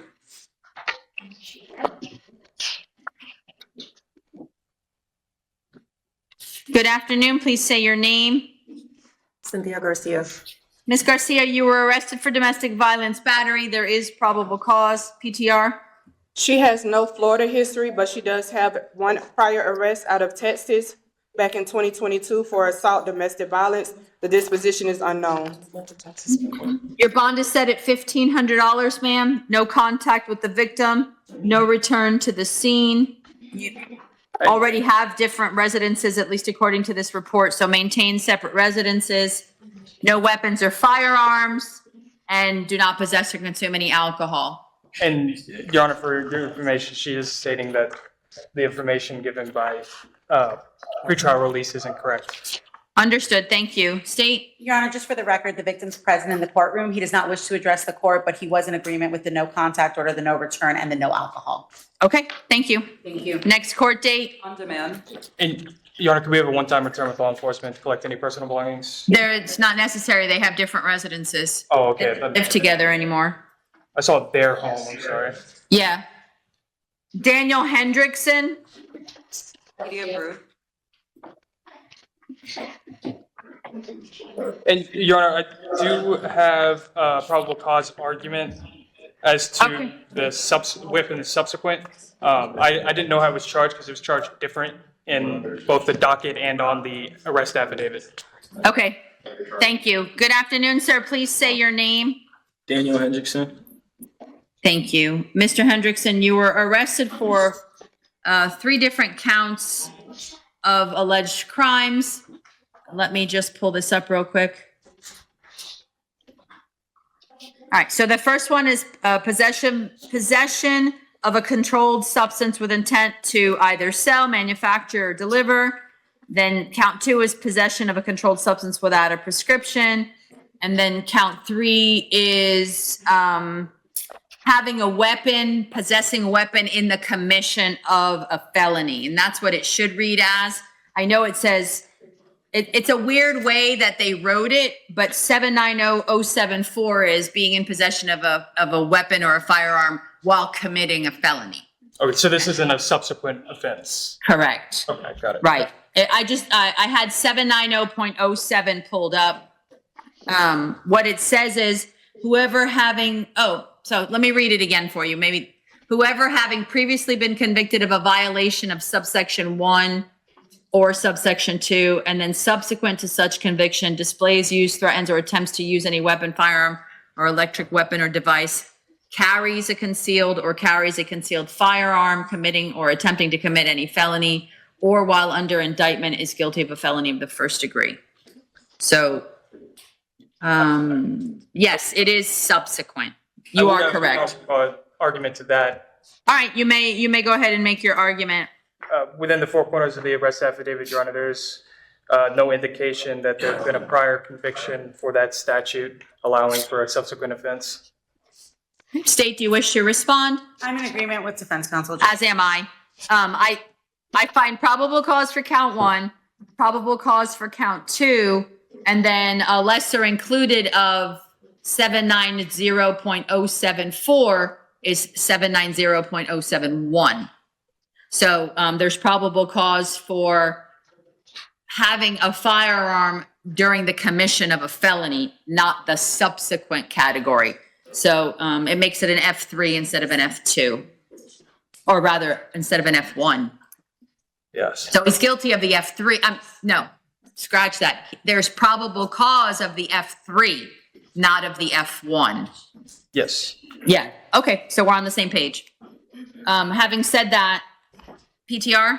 He has no prior arrest, Your Honor. Okay. Bond in count 1 is set at $7,500. Bond in count 2 is set at $2,500. Bond in count 3 is set at $2,500. Do not possess any illegal substances. Do not possess any weapons or firearms while you are on release from this case. Your next court date will be? On demand. Thank you.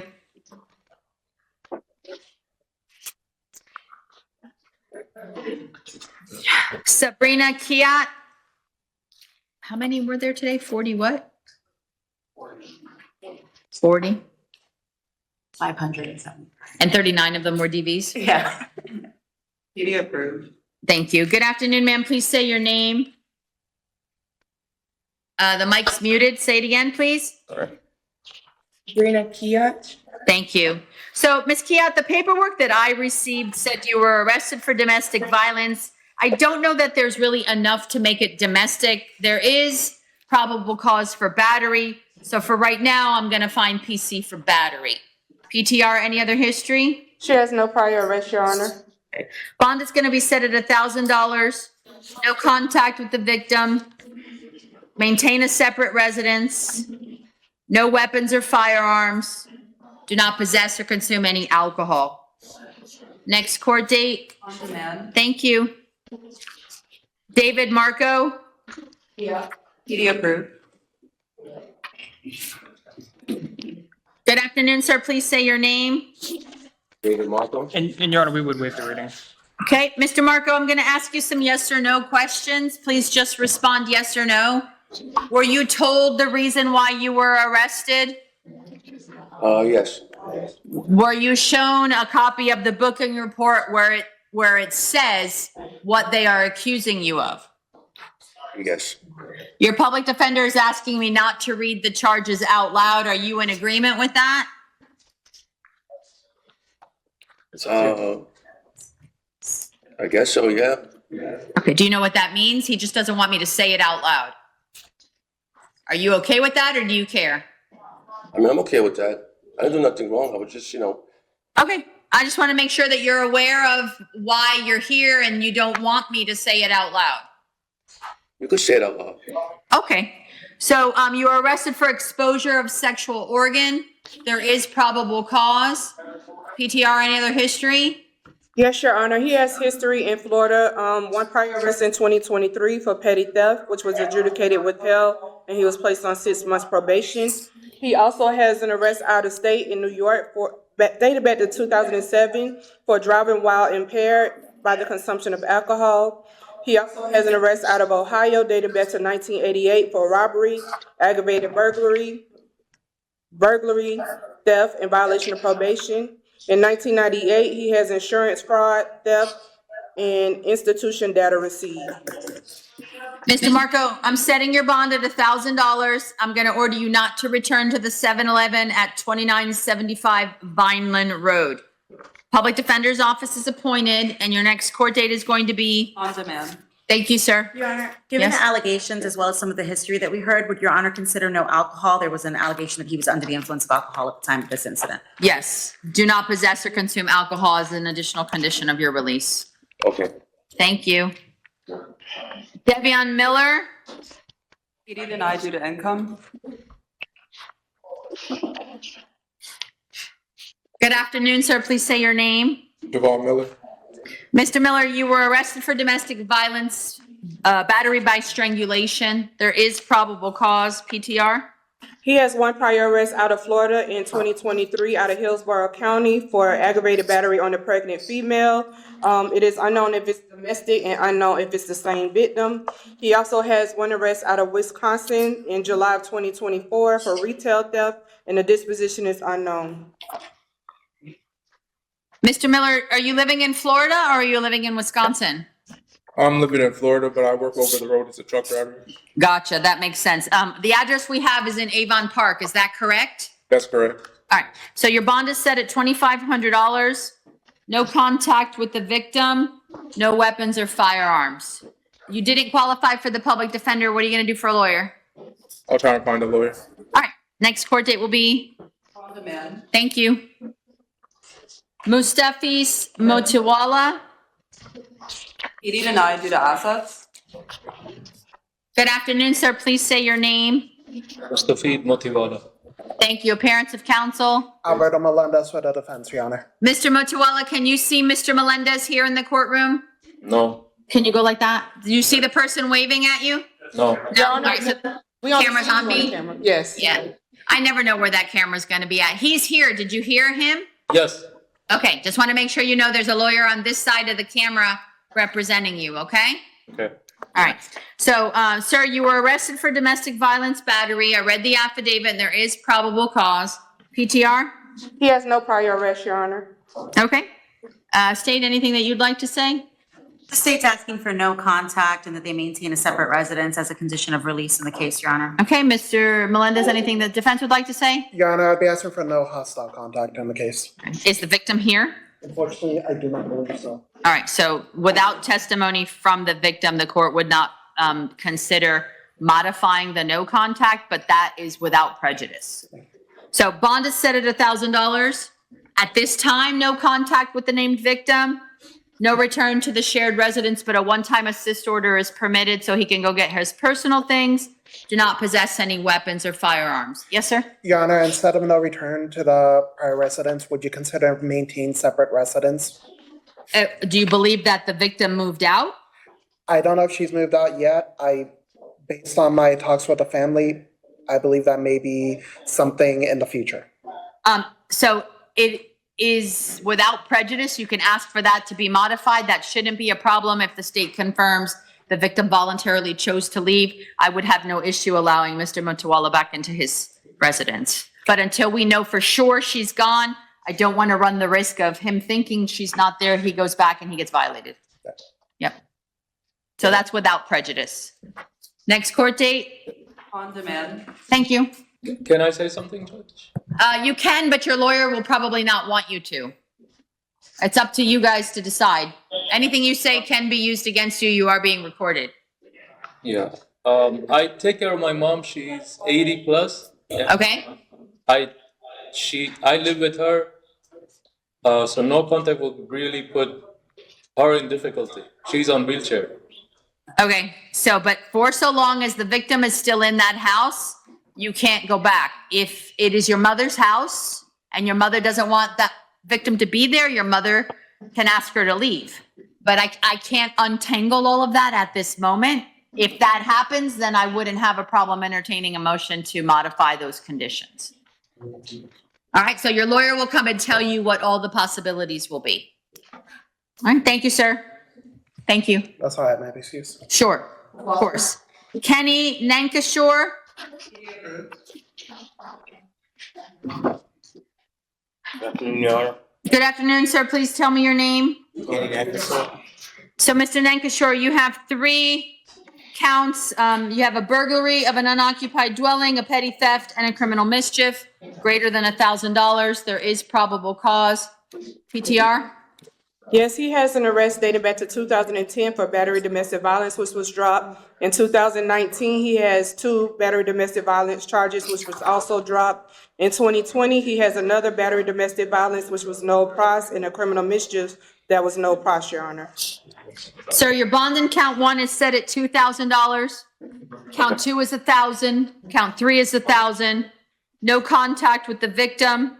no return to your mom's address, no weapons or firearms, Okay. do not possess or consume any illegal substances. Next court date? On demand. Thank you. Your Honor, I believe you Yes, sir. need a one-time return with law enforcement or previous personal belongings. Yes, he can have a one-time assist. Thank you, Your Honor. You're welcome. Marco Novicic. PD denied due to assets. I'll explain. Good afternoon. Please say your name. I'm sorry, it's muted. Sorry. Marco Novicic. Thank you. Sir, you were arrested for battery. It said dating battery, but I don't find probable cause for domestic violence battery. There's just not enough detail in there that I saw that showed the 74128. I don't know if the state sees anything, but No, I believe that they were trying to establish the intimate relationship for dating violence. I don't believe that they're sufficient in the four corners of the affidavit. We do have the victim present and she would like to address the court. okay, thank you. So I find probable cause for battery. PTR, any other history? Yes, Your Honor, he has history from 2004 to 2005 for failure to appear, no valid driver's license, possession of intent to sell, manufacture, deliver controlled substance, and another failure to appear for driving while license suspended, revoked. Thank you. So if the witness would like to come up, I just need some ID, please.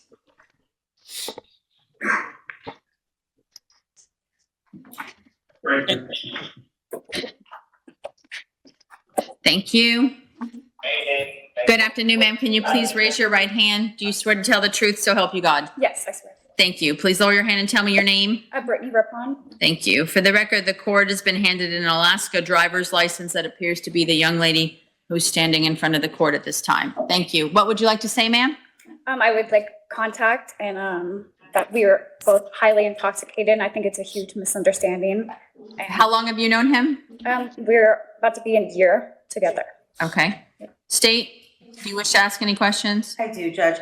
Ma'am, do the two of you live together? No, we don't. Okay. It's long distance relationship. We're here on vacation. You were here on vacation. Where do you normally reside permanently? I know your license is Alaska, but everybody. Yeah, I moved here in Pensacola, Pensacola. And where does the defendant normally reside? St. Petersburg. In St. Petersburg. Okay. And I know that you mentioned contact. How regularly were you guys seeing each other if you were living? Every few months I would come. Okay. I know, ma'am, I know she's asking the questions, but can you answer front ways? Because the mic is on the top of the podium and I want to make sure that the public defender over at the jail can hear you too. Yep. And I'll help you by moving over a little bit here. And you mentioned that there was alcohol involved between the two of you? Yes. On the day of this incident? Yes. Who called the police? I did. I just wanted him to leave Okay. because we were in our faces and angry. It was emotional. And do you have any kids? Not with him, just in general? Nope. Okay. I don't have any other questions, Judge. Defense, do you wish to inquire? Oh, I'm sorry, the PD was not appointed because of assets. I think that's what I heard the clerk say. All right. Ma'am, when are you scheduled to go back to Pensacola? Saturday. Day after tomorrow? Yep. Okay. And I'm sorry if you said this, I didn't hear the answer. How often do you all see each other? I like 2 to 3 months I come to see him. So from Pensacola to St. Pete or somewhere in between? Yes. Okay. Is there anything else that you want me to know? He's a good person. This would never happen again. I think this is a misunderstanding. Right, but I mean, obviously something unexpected happened this time, and what we're trying to figure out is how do we avoid unexpected things from happening again, and alcohol is usually a really bad mix. Yes. It can get out of control pretty fast. That was the issue. All right. I appreciate your time. Thank you. Thank you. Anything further from the state? Just my position, Your Honor, if you'll allow me that. Sure. The state's asking at this point for a no contact order. While I can appreciate that the victim says this was a one-time incident, given the nature of their relationship and that they don't regularly see each other, I don't think it would be an undue burden to keep it at no contact at this point while things cool off. There were allegations of injury in this incident, enough that law enforcement was able to see it. The victim was frightened enough that she herself called 911 in this incident. So I think at this point, to keep everybody safe, a no contact order would be appropriate, as well as a no alcohol order, Judge. And If the court's inclined to allow contact, then I would ask that the court only allow that contact to be via text message or telephone for the time being, but that would be the state's second choice as opposed to just a no contact order. Understood. In Your Honor, as to your decision on bond and as to allowing contact, defense would like to point out that there is no way to check the veracity of the criminal history, as we did not receive that prior. And I don't think Your Honor has personal knowledge as to his actual criminal history. I do not, but Mr. Dorsey, the public defender's office wasn't appointed. PD wasn't qualified. Just pointing that out as a friend of the court. Okay. Sir, I'm going to set your bond at $1,500. I'm going to order no contact at this time. I'm going to order that you maintain separate residences as the testimony is you already live apart. You are not to possess any weapons or firearms, and you are not to possess or consume any alcohol. What will you do for an attorney, sir? I will retain an attorney. Okay. Next court date will be? Thank you. Thank you. Thank you. Jace Peach. PD approved. Good afternoon. Please say your name. Jace Peach. Thank you. Mr. Peach, you were arrested for uttering a false instrument. There is probable cause. Your bond is stayed at $2,500. Don't return to that Burger King. Your next court date will be, thank you. Lauren Quarles. PD approved. Good afternoon. Please say your name. Lauren Quarles. Ms. Quarles, you were arrested for domestic violence battery. There is probable cause. PTR, I think this is the other person of the group of people that were visiting from Indiana. Yes, Your Honor. Does Ms. Quarles have any significant history? She has no prior arrests out of Florida. She does have history out of Indiana, dated back to 2015 and 2016. Driving while license suspended, window tint violation, just driving violations, Your Honor. And she currently has a warrant to appear out of Indiana for driving while license suspended. Didn't the other gentleman have a warrant out of Indiana for the same thing? I thought I heard you say earlier. I can't recall, Your Honor. I'm not sure. Okay, all right, no problem. Ms. Quarles, your bond is going to be set at $2,000. No contact with the victim. Maintain separate residences. Do not possess any weapons or firearms. Your next court date will be, thank you. And Your Honor, I don't know if they were all staying at an Airbnb, but if their personal belongings are still at that. No, we're leaving. We're supposed to leave today, so Airbnb is out. Is everything? So I'm assuming you're done then. Your family members done. grabbed your stuff, your sister, somebody might have grabbed your Right. stuff. Right. All right, so then we're good. And I Thank you. concur. Thank you, Your Honor. You're welcome. Kevin Shepherd. PD approved.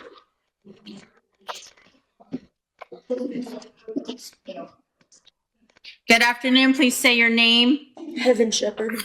Ms. Shepherd, you were arrested for possession of paraphernalia. There is probable cause. You don't qualify for PTR. Your bond is stayed at $500. Do not possess or use any illegal drugs. Next court date. Thank you. Mark Tejada. PD approved.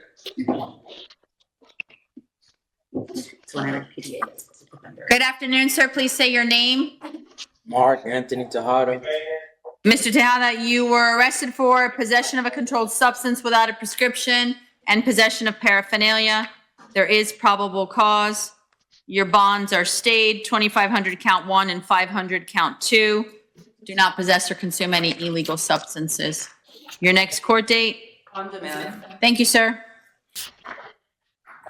Anamar Toscano Rios. And Your Honor, I do have a probable cause argument. PD approved? Denied due to incomplete application. All right, so the public defender's office was not approved.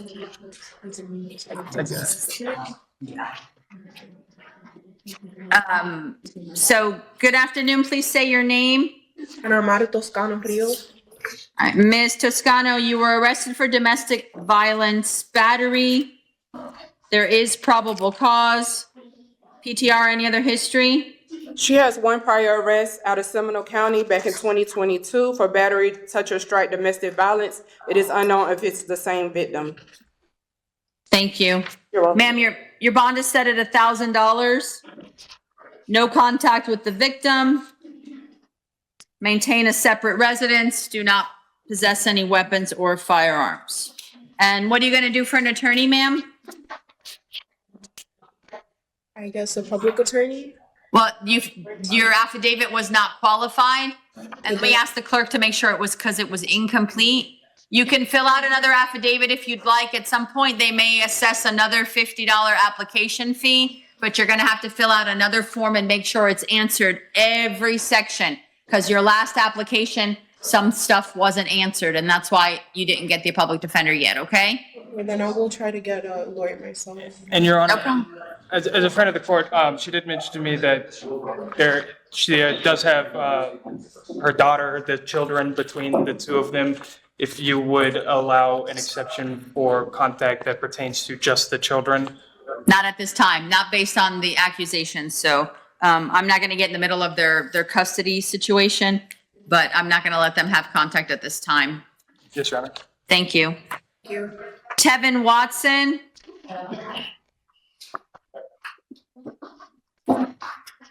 Good afternoon. Please say your name. Tevin Watson. Mr. Watson, you were arrested for driving on a suspended license with knowledge. There is probable cause. Does he qualify for the PD? PD is approved. I know that you're out on bond in 24 CF 8966 out of Orange County. Your bond and the suspended charge is stayed at 500, and I'm revoking your bond in 24 CF 8966 and setting at 0. Next court date. Hold on. November 7th, 8:30 a.m., courtroom 4E. Thank you. Oh, and if he's out? If he's out, it'll He be won't be. December 2nd, 8:30 a.m., courtroom 4E. Thank you. Your Honor, could you please repeat the case number? The Orange County case number is 24 CF 08966. I'm assuming it's AO, but I don't know for sure. Thank you. You're welcome. Paul Wright. PD denied due to income. So PD was not qualified. Good afternoon, sir. Please say your name. All right. Mr. Wright, you have two different booking reports. So you were arrested in one case for driving on a suspended license, reckless driving, and driving under the influence. I find probable cause for the suspended, not for the reckless driving, and probable cause for the DUI. So dualist, yes. Reckless, no. DUI, yes. And then you also have a separate booking report for resisting without violence, and there's probable cause for that as well. Let me ask the pretrial release department if they have any history. Yes, Your Honor, he has history dating back to 2020 for a DUI, which he was found guilty. He has a failure to appear in 2021. He has a battery domestic violence also in 2021, which was dropped. He also has a child neglect, which was dropped, disorderly conduct. And that's it, Your Honor. Okay, thank you. So the suspended charge, your bond is set at 1,000. The reckless, you're gonna be ROR'd. The DUI, your bond is set at $1,500. No driving, do not possess or consume alcohol. And then the resisting is stayed at 1,000. Yeah. Your next court date will be? October 31st, 8:30 a.m., courtroom 4B. If out on bond, November 15th, 8:30 a.m., courtroom 4E. Thank you. Philip Van Clayk.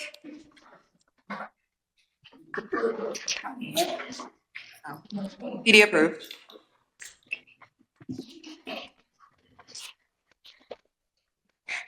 Good afternoon, sir. Can you please say your name?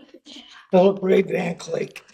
Mr. Van Clayk, you were arrested for trespass for failure to leave property after notice. There is probable cause. Does he qualify for the PD? PD is approved. There is probable cause. I'm gonna set your bond at $250. You don't qualify for pretrial release, and I'm gonna order you not to return to any Wawa. Next court date. Thank you, sir. And Brian Lopez. PD approved. So, Mr. Dorsey, I was informed by the clerk at about 11 something that Mr. Lopez needed an ASL sign interpreter, but when I read the booking report, there's absolutely nothing in there that says anything about sign language, and the officer had written that he communicated with Mr. Lopez, so I'm a little confused. Does he need an interpreter or does he not? Can you hear us? You can have a seat. Huh? Can you hear me? I can hear you. He's hard of hearing, Your Honor. He can't hear, Your Honor. Okay, can he read lips? Can you read lips? Can you read lips? Yeah. He says he can read lips, She but said no. not well. Okay, but, so I was trying to, and I'm just trying to understand, because I was told too late to ask for court administration to get an ASL interpreter. It's very, there was a very short amount of time to turn around. I can't let anybody in the audience do sign language. I have to have a court interpreter to do it. For the record, Judge, the family is here and they did notify us as well when they arrived that he does need an ASL. Gotcha. I wasn't sure. I just, the info I got was contradictory. Mr. Dorsey, are you able to repeat what I say to him to see if he could read your lips? I can try that, Your Honor. She wants me to repeat everything she says to you through my lips. Is that okay? Can you understand this? No. Not What really. about writing? If we write it? Read my lips if I repeated what she said. He's nodding yes. All right. So if he's hard of hearing, does that mean he has some ability? Look at me. So if you spoke louder, would that work? Does that mean that you have some ability to hear if I speak louder? So if I speak louder, you can hear me. Not louder. No, but you can just read my lips. I can write it. Well, we could write, Your Honor, we could write what you were saying and then. That's fine. And I just want to try to get his case handled today and not have to reset it for a sign interpreter because I don't want him to stay in the jail any longer than necessary. yes, Your Honor. So we can do it by writing if you want to just write down. what That's you fine, say. or you can see what he understands with your lips and what he doesn't understand, you can write down. Got it. The other individual from pretrial release is going to be transcribing it, and I'll also lip it to him. Do you have, I know that you all are not allowed to have electronic devices there, but I don't know is there any like a phone or something you could kind of dictate into? And then you could just show it to him? That might be easier than handwriting it out. Not a phone, Your Honor, no. Anybody have a device that, No, Your Honor. We don't okay, have one. I'm just curious. No They don't problem. let us have phones. Trying to think outside the box. Mhm. Oh, yeah, I wish. Closed captions, maybe. All right, Mr. Lopez, you were arrested for domestic violence battery. Mr. Lopez, you were arrested for domestic violence battery. Apparently, the accusation is you got into a fight with your brother. The accusation is that you got into a fight with your brother. There is probable cause in the affidavit. I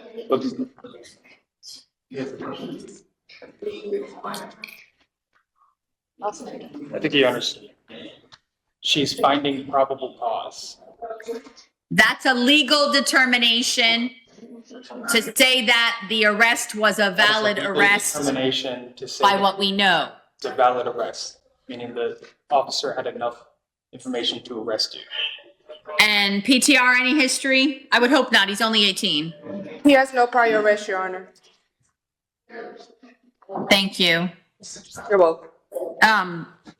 So I know that the family is here. I assume the young man who stood up is the brother, and then mom and dad are here as well. I'm just guessing by what I see. Yes, Your Honor. Crystal Allen for the state. The victim is present as well as the mother and the father.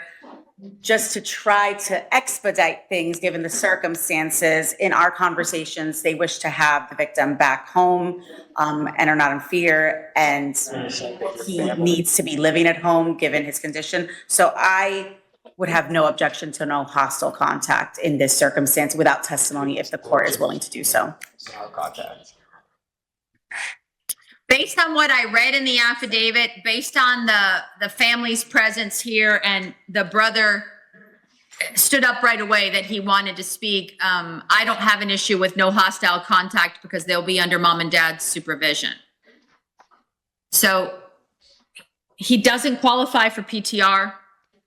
I'm gonna set a bond at $500. Contact, so you'll be able to go back home. And no hostile contact with his brother.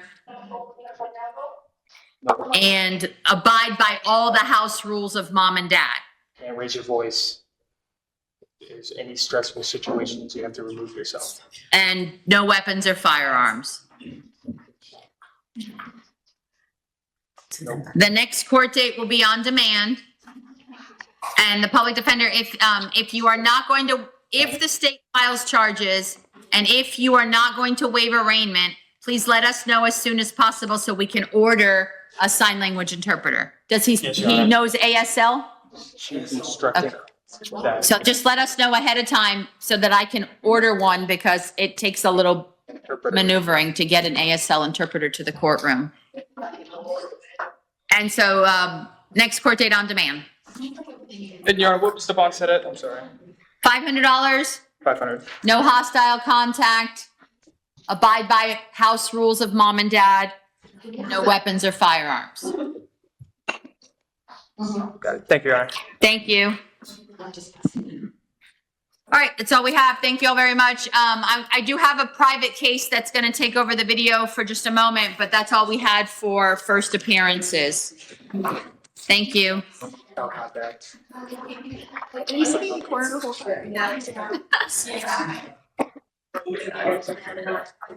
It's all still on. Understood. Yeah, no, I figured that was going to be that. Hi. All right.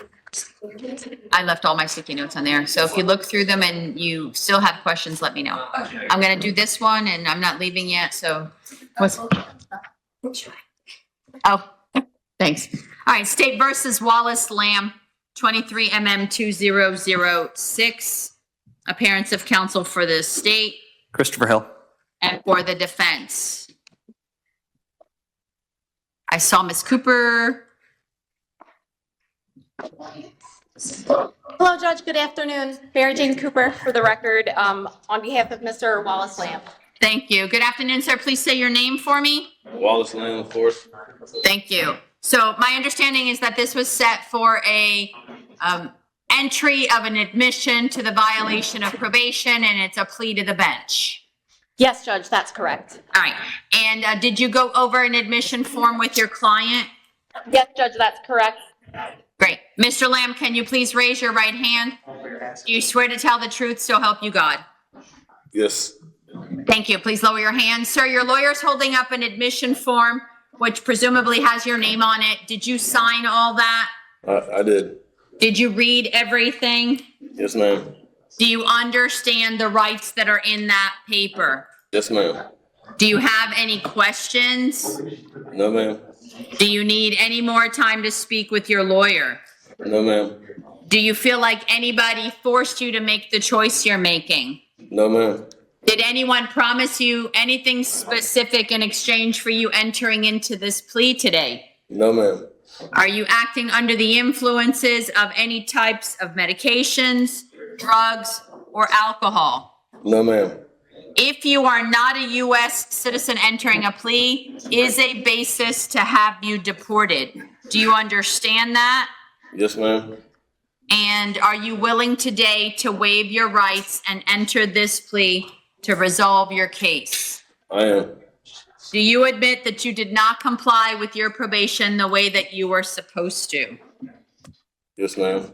Do you believe that if you would have made a bigger effort, you would have tried harder, you would have paid more attention to the things that you were supposed to do and the things that you were not supposed to do, that you could have chosen to not violate your probation? Yes, ma'am. Do you believe that entering into this admission is in your best interest? I do. Now, the second amended affidavit of violation alleges that you had contact, hostile contact with the victim that you were not supposed to have hostile contact with. Do you admit that that's true?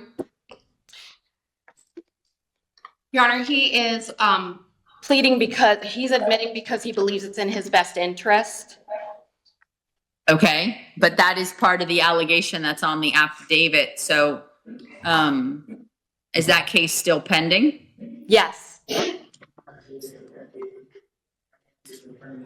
This is a best interest admission because of him being stuck in jail on zero bond.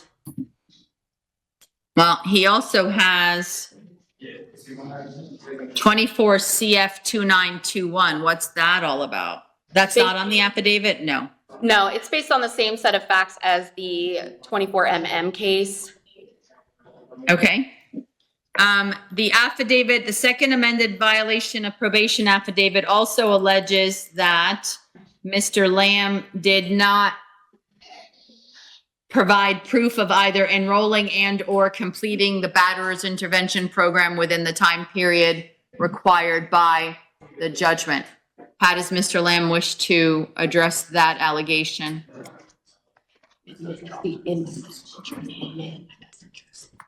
Admitting to my best interest. Okay, so do you admit that you didn't complete the batterer's intervention program the way that you were supposed to? Yes, I did 20 classes of them. But you didn't finish the program? Well, I was going to complete the program, man, but I got arrested before I could. I wasn't done with it. I was still going to them classes. I never stopped going to them. He did 30 classes, Judge. Okay, give me 1 second. And it was third. So October 27th, 2023, Judge Sanders Morency, no, Judge Epperson, Yes. withheld the adjudication, sentenced you to 6 days in the county jail with credit for 6 days time served, and then put you on the balance of a year of probation. In addition to the standard conditions, he ordered that you have no hostile contact with Lara Lamb, and he said to enroll within 4 weeks in the 26-week batterer's intervention program. You were eligible for early termination, and he said you must complete the 26-week BIP within 32 weeks. So that was October 27th, 32. And yes, and Judge, if I could, on that issue, when Judge Epperson ordered that Mr. Lamb partake in a 26-week batterer's intervention program, that actually was changed by statute, and no batterer's intervention program is permitted by law to operate a 26-week program. It is required to be 29 weeks. So that would have been an impossibility to get the 26, but he did put within 32 weeks after the first 4 weeks. He did do 30 classes. Some classes were additional classes that were ordered by the batterer's intervention program. It's my understanding they order like penalty classes for whatever reason. They can order additional classes for them to do, but they did provide proof to both myself and the state of completion of, I believe it's 30, but I don't have access to my email. I believe he completed 30 or 29 classes. All right, so what I will say is Judge Epperson's judgment and sentence is in the file. It wasn't contested, it wasn't challenged, it wasn't appealed. If what he ordered predated the changes in the statute or the changes in the requirement, his order is deemed to be valid. There's nothing I can do now to invalidate his judgment and sentence. BIP was supposed to be completed within 32 weeks, which would have been June the 7th. 32 weeks from the date of sentencing. So the affidavit of violation, actually reading it now, that's what the probation officers exactly wrote, was that defendant violated this condition by failing to provide proof of completing by June 7th. So I'm asking Mr. Lamb whether or not he admits or denies that violation. Yes. And then they amended their affidavit of violation, I believe, to include the accusation of the hostile contact. And then they second amended their violation to include the new law charge. And that is dated September 11th, 2024. So, Mr. Lamb, I'll just ask for clarity of the record. These are the things that probation has alleged. In addition to, they said that you tested positive for a drug test on June 11th, 2024. Do you admit or deny that accusation? And Judge, I believe the state and I spoke, and I believe they agreed to not go forward on that violation because he had a prescription, which he did actually provide to probation. Not sure. I think that might have been accidental. Okay. Not entirely correct. I'm not moving forward on certain drugs that were listed because of the prescription that I've been provided, but not all of them were encompassed in the prescriptions. I believe the violation of probation affidavit only states one particular drug. Doesn't say, it doesn't even name a drug. The original violation did list oxycodone, but subsequent ones just said tested positive based on the June 11th test. Correct. I'm just reading. I don't have firsthand knowledge. I was just reading the accusation and asking Mr. Lamb how he wishes to address it.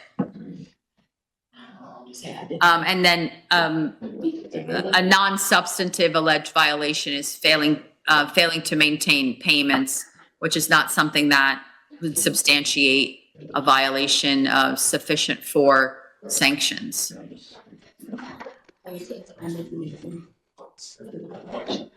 My best interest, but it's a no contest admission. I'm admitting to it for my Okay. best. I'm sorry, sir, what was that last part you said? For my best interest, I'm admitting to it. All right. And anything further from the state? Quite a bit, to be frank with Your Honor. I mean, as far as like you're asking us the violations, so your response, not so much for sanctions, but for the violations. If I could, just to clarify for the record. Sure. Did defendant admit to all of the violations, or did he not admit to the new law violation? He didn't admit to the new law violation. If I could just clarify on the record whether he's waiving a violation of probation hearing for that unadmitted violation. What was that? Is the defendant intending to waive a violation of probation hearing for that unadmitted violation being the new law offense? Is he willing to waive a hearing, an evidentiary hearing? So basically, like he's saying, no contest to that new law charge in the violation. In other words, he's not wanting a hearing. We're not pulling that apart. We're not going to bifurcate that one issue. We're resolving everything with an admission, and he's not asking for an evidentiary hearing. I think that's what the state's question is. Is he waiving a hearing on that one allegation that he's not admitting? Yes, Judge. He's waiving the hearing to be able to enter into this admission because he believes it's in his best interest since he's being held zero bond. But he's not admitting to the new law violation. So it's basically like a no contest plea. He's neither Exactly. admitting nor challenging. Correct. And then lastly, I'll just clarify that the state will be presenting evidence regarding that unadmitted allegation during the sentencing phase. That's all. Understood. Yep, just like a no contest plea. He could say, I'm not going to admit it, but I'm also not going to fight it. And then the state can present whatever aggravating information they think that the court needs to know. Defense can present whatever mitigating information they think the court needs to know, and we'll go from there. And Your Honor, obviously, because I'm in the jail, I won't be able to present any evidence other than testimony because I don't have access to be able to do that. But I would just ask if there's a time limit. I know you said before when you said this that there would be a time limit. I also need to know because I am in front of Judge Lattimore for Veterans Court and Mental Health Court. Start at 2:30, but it is kind of a long docket. But I just need to be able to get there before court ends. I understand. What other evidence were you contemplating admitting besides testimony? So Judge, the state provided proof of phone calls between the defendant and his wife, who is the alleged victim in this case. And there also was proof that his wife set up video visits, and on the jail call advised him that she didn't want to do any of this to him, but that she was being forced by the state. So there's things like that. There's also, I did provide to your JA the proof of the drug test, the drug prescription list as well. So virtually presenting that. And then obviously he wants to make a statement. So the statement's not an issue, but sending what you would consider evidence to my JA is not an appropriate way to get that before the court. Evidence has to be submitted in open court. And because it has to be received by the clerk, and Lisa's in the hospital, so she's not going to be able to even address any emails that anybody might have sent. I've seen nothing, and on purpose, I shouldn't be receiving evidence outside of the courtroom. And Your Honor, I think maybe I was confused because I did specifically ask this question and asked because you had asked me, so are you going to give your evidence to the state to present? And I said, I don't really trust that that's an adequate way. And then I believe, if I'm not mistaken, I believe I asked permission to provide it, CCing the state to your JA so that I could make sure that it get into your hands. I understand what you're saying now, and I do recall that conversation with a CC to the state for purposes of just printing it off and bringing it to court. I do remember that conversation. I was, I guess, misunderstanding what you were saying. Regardless, however, it is still a fact that Lisa hasn't been here yesterday and today, so I have nothing. If I could jump in, not to interrupt, Your Honor, I do have the prescriptions printed off at the very least, which I'm amenable to presenting to Your Honor, not necessarily on behalf of the defense, but because I have access to it and they did send that to me, I can present that. I don't have a specific video call, as far as I'm aware, that I've received, so I can't present that. I don't have it burned, and I don't believe I've received it through email, but I do have the prescriptions, and I'd be glad to give them to Your Honor. So the question's going to be, what does Mr. Lamb want to do then? Because I don't want to leave this in a position where he believes that his counsel did not have an opportunity to present everything that he wanted to be presented, because you all are at the jail and I'm here. I did try to facilitate, I don't know if Mr. Lamb knows this or if state's witnesses know this, but I tried to move this up as fast as I could. I agreed to add it to the end of my jail arraignment docket so that it could be seen. I'm trying really hard to make sure everybody has an opportunity to be heard. And Judge, I'm sorry to interrupt, but I don't want you to think that in any way we don't appreciate that. We absolutely do. Oh, I know.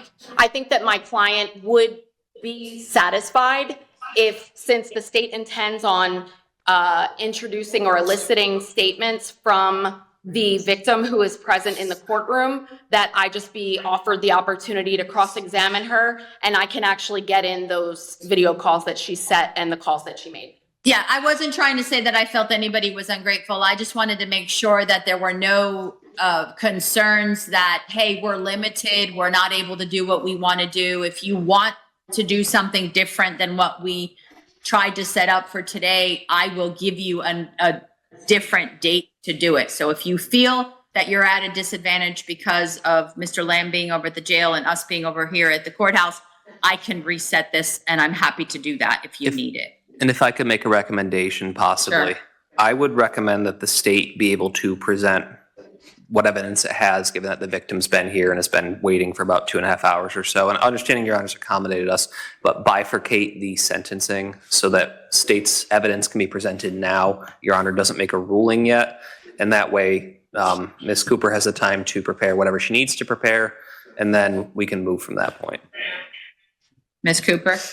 No, Your Honor, I think it's fine if we do it all in one shot. I don't think the need for bifurcation exists. I think I can adequately elicit what I need to elicit from the victim. She's going to be under oath, so she'll tell the truth. So I don't have a problem with that. Okay. Just clarifying for the record that we're not going to have any built-in issues for later. Could I check with my victim to see if she's amenable to cross? Because my concern, typically, I don't believe victim impact statements are crossed. It's not crossed because it's in, right. I'm not, It's not anybody going to be making or asking questions. It's going to be making statements. He's admitting to the violation. This is what I tried to explain to you all the last time. So it's a sentencing where I would accept aggravating testimony or evidence and mitigating testimony or evidence, not cross-examination of witnesses. That's not what we're here to do. I think an allocution might be appropriate. And I was just gonna ask her questions. It wasn't gonna be a cross-examination. It was just going to be, did you schedule video visits with Mr. Lamb at the jail? Did you pay for that? There's no question and answer in a sentencing. It's going to be, do you want to make a statement? And everybody will have an opportunity to make their statements. That's fine, Judge. Yeah. Actually, you know what? Okay. I can solve this. My client's gonna make a statement anyway. He wants to make a statement to the court anyway. That's fine. Okay. Absolutely. All right. So, Mr. Lamb, do you have any questions? I have no question, no ma'am. I find that you are alert and intelligent, that you understand what's going on, that your admission is freely and voluntarily entered, and that I have a sufficient factual basis and I will accept it. So, State, you may present any aggravating factors that you'd like for the court to know with regard to sanctions or sentencing. Yes, And Your Honor, before the state starts, did you make a decision on what time this will end? Just so I know for, I didn't give you a time limit. I thought we would just take whatever time was needed. Hopefully it won't be long. I don't want it to be any longer than it needs to be, but I understand you need to be in court. yes. Okay. Do you want me to let Judge Lattimore know that you're in here with me? I let them know before I came in here because obviously I can't have contact. I mean, Yeah, I didn't set a time limit. right, okay. So there's no Yeah. time limit. I mean, whatever's reasonable. I'm not going to sit here till 5:30, but yeah, no, I didn't say you guys have to be done by 3 because I didn't know I was going to have 40 some odd first appearances today. Thankfully, I didn't have a trial. Right. All right, State, you may proceed. Yes, sir. I'll try to expedite my portions of things here. So I'll start just for a point of information. I'm going to be addressing the victim, formerly Miss Lara Lamb, as Miss Middleton because she's recently attained a divorce and her last name is now Miss Middleton. So when I say Miss Middleton, I'm referring to Lara Lamb. Okay. All right. Can you speak a little bit more right into the mic? Sure. Thank you. So The jail okay there? I see some people still in the room, so I just want to make sure that they're okay with us using the feed. I know no other judge was scheduled to use it, so we're good? All right, I'll Yes, note- Judge, they're fine. thank you. Go ahead, Ms. Lastly, as a point of information, if at any point you can't hear me over at the jail, feel free to interrupt me so that I can adjust myself. Thank So, firstly, under Florida Statute 741.2901 subsection 3, I'm going to present information of the defendant's history, including prior arrests for domestic violence, arrests for non-domestic charges, and I'll start with 49/2010 MM 810. 2 counts in there, both adjudicated guilty. First count, petty theft, first degree misdemeanor. Second count, breaking or injuring offense, first degree misdemeanor. Second case, 49/2012 CF 301. 4 counts charged, no disposition. Count 1, robbery, second degree felony. Count 2, battery by strangulation. That weren't filed on because they didn't have evidence, couldn't prove it. I think you're muted. You weren't muted. Oh, I'm sorry. That's okay. Go ahead. Count 1, robbery, second degree felony. Count 2, battery by strangulation, domestic violence, third degree felony. Count 3, battery domestic violence, first degree misdemeanor. Count 4, criminal mischief, second degree misdemeanor. Named victim in that case was Angela Holt. 49/2012 MM 1503. Count 1, charged, no disposition. Violation of pretrial release condition on domestic violence, first degree misdemeanor. Named victim was Angela Holt. 49/2023 CF 2268. 2 counts, both charged, no disposition. Count 1, false imprisonment, third degree felony. Count 2, battery domestic violence, first degree misdemeanor. Victim was Lara Middleton. Moving on to the violations that we're here for today, I'm going to go out of order. I'm basing this off of the second amended violation of probation affidavit that was filed September 11th, 2024. I'll start with violation of special condition number 4, the positive drug test.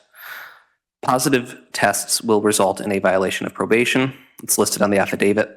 Also on the affidavit is that defendant violated this condition by testing positive on June 11th, 2024.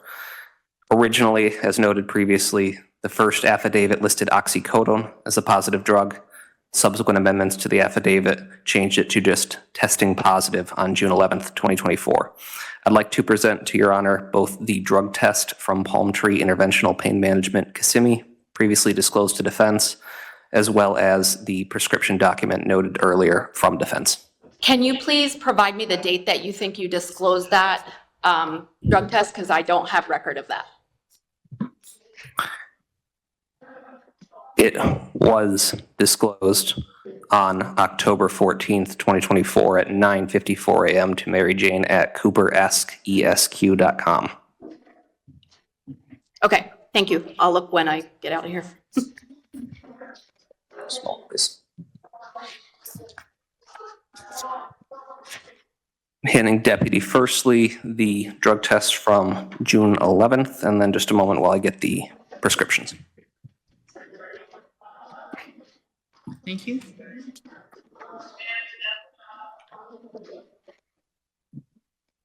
I'll note the prescription does have a business certification record.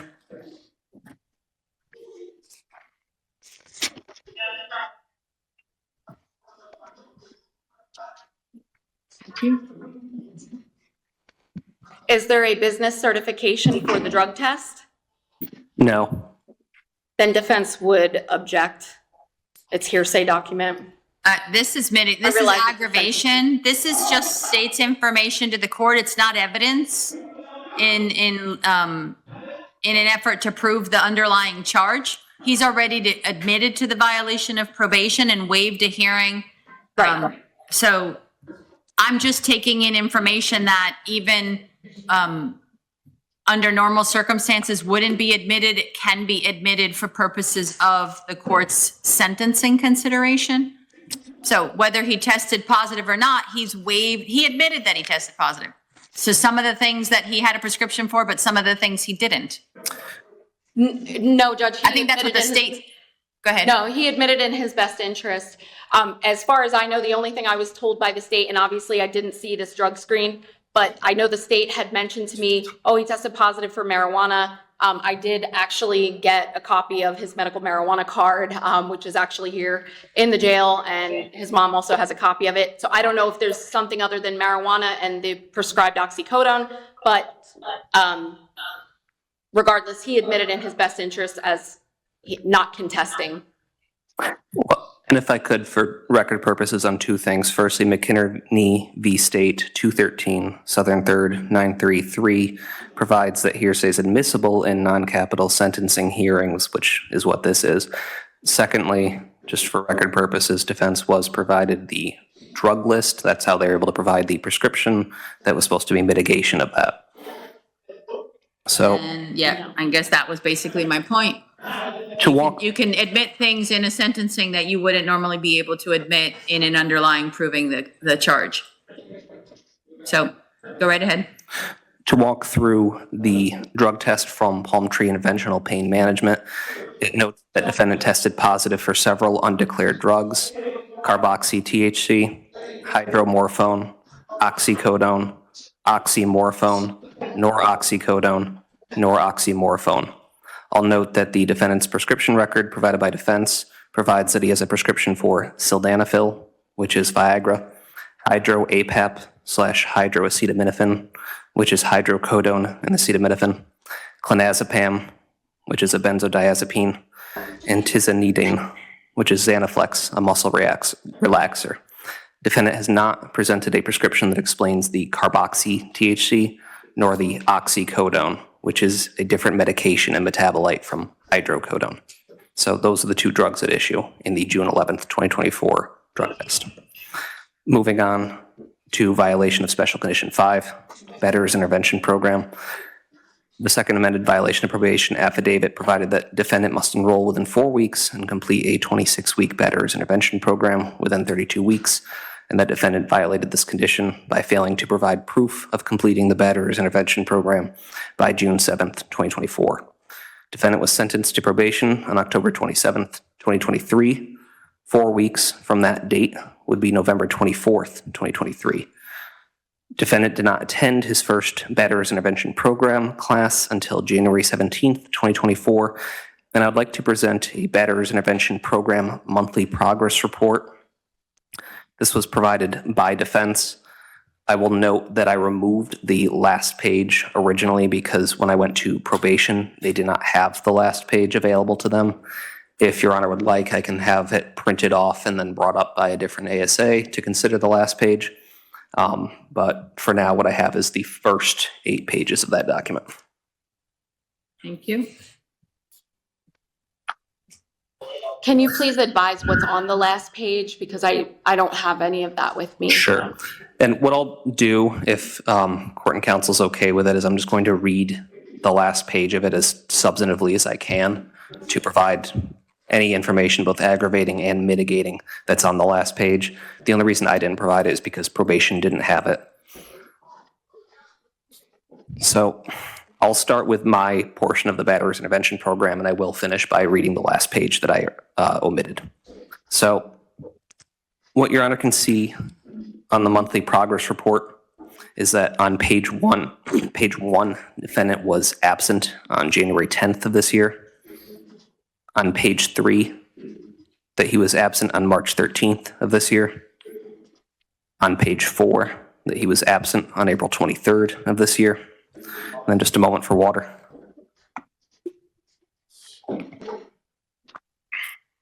And then on pages 5 and 6, which is from May of 2024, there's some description at the bottom of page 5 and the top of page 6. And the description from the batterers intervention program provides that defendant was required to attend the group in person going forward after he violated the confidentiality of the group by allowing Ms. Middleton in the sessions with him at his home. The paperwork itself does not say Ms. Middleton, but through her victim impact statement, that'll be clear that it was her. The document also notes the defendant did not complete his midterm self-assessment himself, but instead had the named victim, Ms. Middleton, write it for him. And he admitted to this. The document also says he is passively resistant in attitude and borders on being sarcastic and attempting to manipulate his way to completing the program. He does not appear to be committed to the program or invested in the actual progress. Now for the final page, this is from the month of July 2024. It is provided to Officer Samantha Worrell James from No Abuse Inc., Denise Ramos Diaz, MS. It's a progress report for Mr. Wallace Lamb. Does not provide a case number. It says total number of absences, 4. Number of weeks remaining, 9. Total number of unprepareds, 1. It checks that Mr. Lamb has frequently acknowledged abusive or controlling behaviors, that he's frequently accepted responsibility for abusive or controlling behaviors, that he's frequently acknowledged the effects of violence on survivors and children, that he frequently offers feedback and challenges other group members, that he frequently follows through with program requirements, that he frequently influences the group in a positive manner, that he frequently appears to be committed in the group process, that he never blames others for behavior, that he never minimizes and denies actions or behaviors, that he never attempts to negatively bond with other group members, that he never displays hostile or disruptive behavior in the group, that he is never resistive to feedback.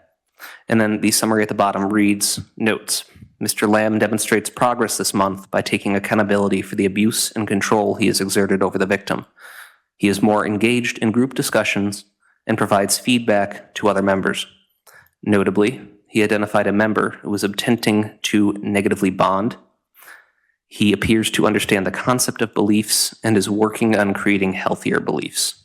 So that is the read of page 9, which was omitted from my packet, but was provided by defense. Moving on to violation of special condition number 2, hostile contact with the victim. Defendant was ordered to have non-hostile contact with the victim. That's on the second violation of probation affidavit, the second amended violation. On defendant's plea agreement and on the judgment and sentence for this case, defendant was ordered to have non-hostile contact with Ms. Middleton.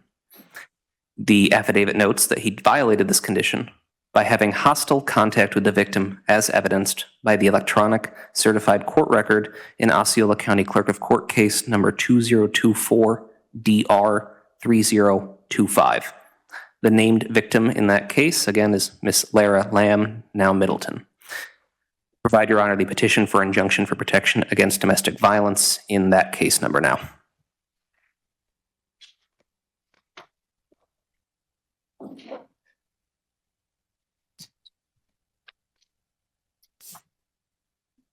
I could walk it up to Your Honor. Sure.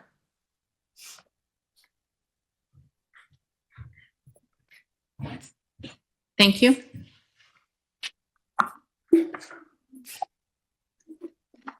So I could direct the court's attention to the statement for the petition. I'll give you a moment to turn there.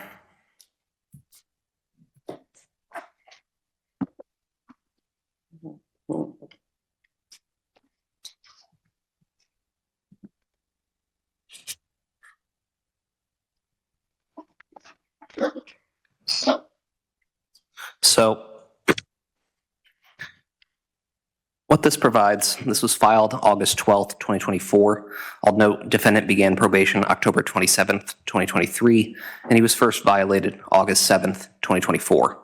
The timeline of the incidents of hostile contact relayed by Ms. Middleton while the defendant was on probation is as follows. From November 1st, 2023 to December 31st, 2023. The timeline there's not exactly clear. It provides a range, but not a specific date. Regardless, the range is while he was on probation. Ms. Middleton provided that, quote, the respondent, unquote, the defendant, quote, told me that if he ever catches me without my wedding ring on, he would cut my ring finger off so I wouldn't ever be able to wear another one. He also told me that if he kills me, no one would be able to find my body because he would dispose of me in Three Lakes Wildlife Management Area for the hogs to eat me, so there wouldn't be any evidence linking him to it and I would just be a missing person. It's on page 8 of 22.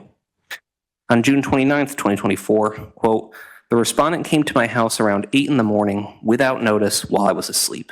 He could not get inside the house because all the doors and windows were locked, so he broke my bedroom window.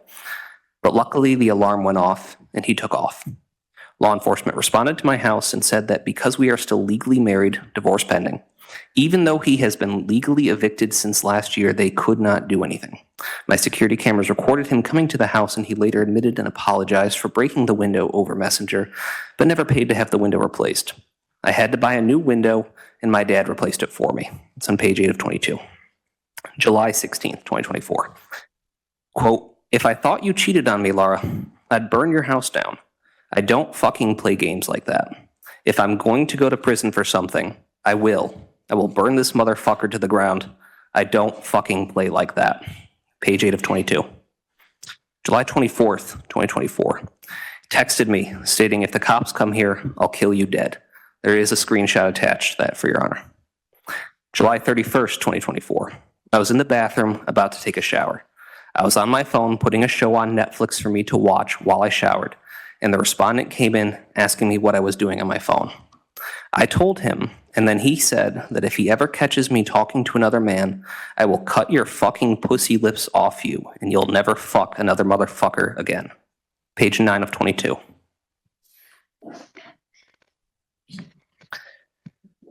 I have audio recordings of that, Your Honor, and I can play it, and I would like to play it if Your Honor is amenable. You can play it. Okay. I'm going to position the microphone as close as I can to the laptop. If there's any issues with the audio, please let me know. Feel free to interrupt me in just a moment as I set up.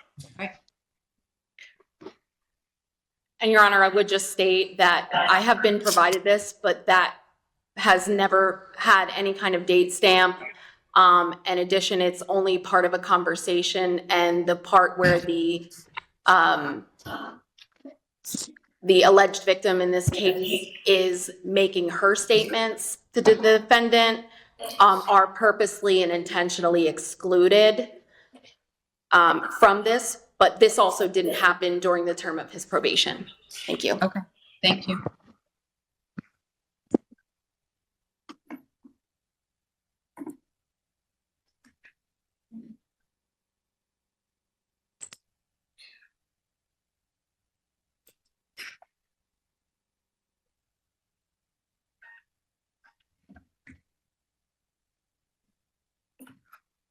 Playing the first video or audio, I apologize. I thought you were gonna say sorry. Say like you didn't know. Didn't know what? It doesn't matter who cheated on you or not.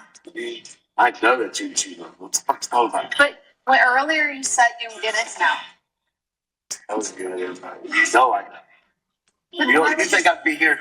Then why would Do you you think I'd be here? Then you just say to fuck with me? Without a fucking dollar in your head, your house fucking kidding me. If I thought you cheated on me, Lord, then I'd burn your house down. Don't fucking play games like that. Then why would you say that you don't know? I'm gonna go to fucking prison, son. I'll burn this motherfucker down in the ground.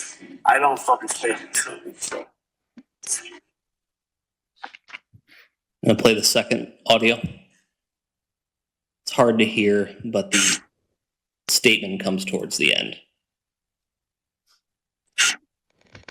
I go to Netflix to put a video when I watch TV or when I water shower. It's getting I'm tired of it. You want me to get for my ass?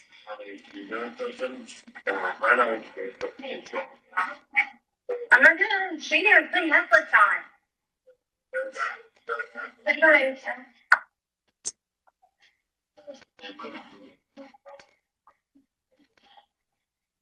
I will catch you.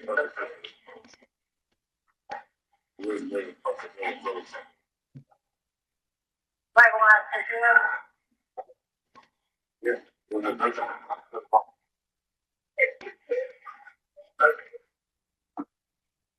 Just a moment as I reset up.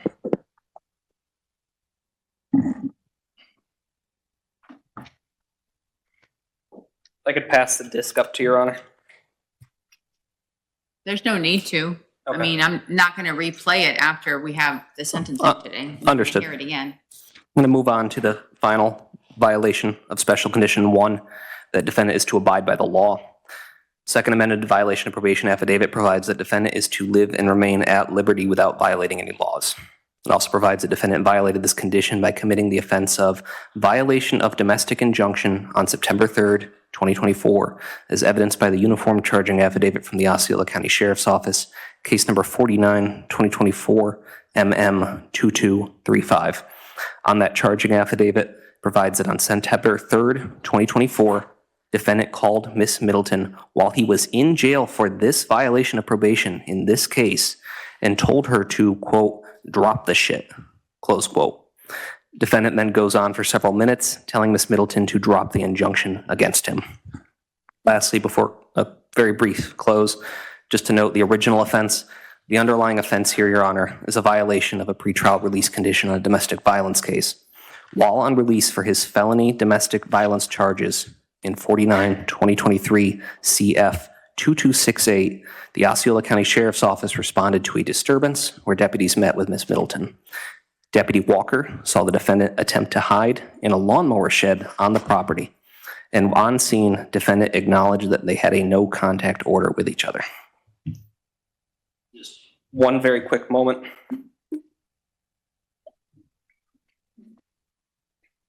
Your Honor, Bowen v. State 229, Southern 2nd 272 from the Florida 2nd DCA provides, it is only by grace that freedom is enjoyed in the first place. Your Honor, defendant was given grace in this case. He was given probation, and as noted earlier, there was no objection to early termination if he completed all of the conditions that he was supposed to complete by a certain amount of time. All he has done while on probation is violate it. He violated it by testing positive for drugs he was not prescribed. He violated it by not taking the batterers intervention program seriously, by having the victim write a statement that he was supposed to write for his progress in the program. He has ignored court orders multiple times with the same victim by having the most hostile contact a person can have with someone, by threatening to kill her and to leave her body for the hogs to be eaten, by threatening to burn her house down, by threatening to cut her pussy lips off. The defendant has shown a lack of any meaningful amenability to reform. He is a repeat domestic abuser, and I ask that Your Honor sentence him as such.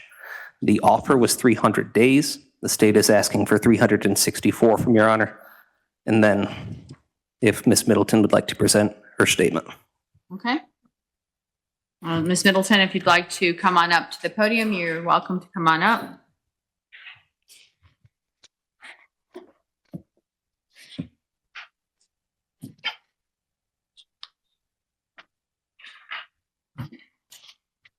If you'll come up to the podium. Good afternoon. Hi. Hi. Can you please raise your right hand? Do you swear or affirm that any testimony you give will be the truth, so help you God? I do. Thank you. Please lower your hand. Can you tell me your name? Laura Middleton? And were you formerly known as Laura Lamb? Yes. Okay, and if you could just please speak up just a little bit so that the recording can hear you. Okay. Thank you. What would you like to say, ma'am? The defendant Wallace goes by Keith, and since that is what I've always called him, that is the name I refer to him as in this statement. I've been a volunteer child advocate for the state of Florida's Guardian Ad Litem program for the last 11 years. Many of my assigned cases involved women who struggle with domestic violence to the point where all they had to do was end the relationship with their abuser and they would get their child back. Sadly, more often than not, they chose their abuser over their children and lost parental rights to their child. I never understood how these women got themselves in a position to be a victim. Honestly, I thought they were either dumb, uneducated, or didn't have the financial support to provide for themselves until it happened to me. Now I find myself here, the dumb one. I finally understand how hard it is to leave an abusive relationship or even talk about it, but here's a summary of my story. I met Keith and married him all within 6 weeks. I didn't have the chance to learn who he really was underneath who he wanted me to see him as. The first glimpse of the real him I had was the night we returned from our honeymoon in May of 2023, which is also when I learned he was addicted to methadone and other opiates that weren't prescribed to him.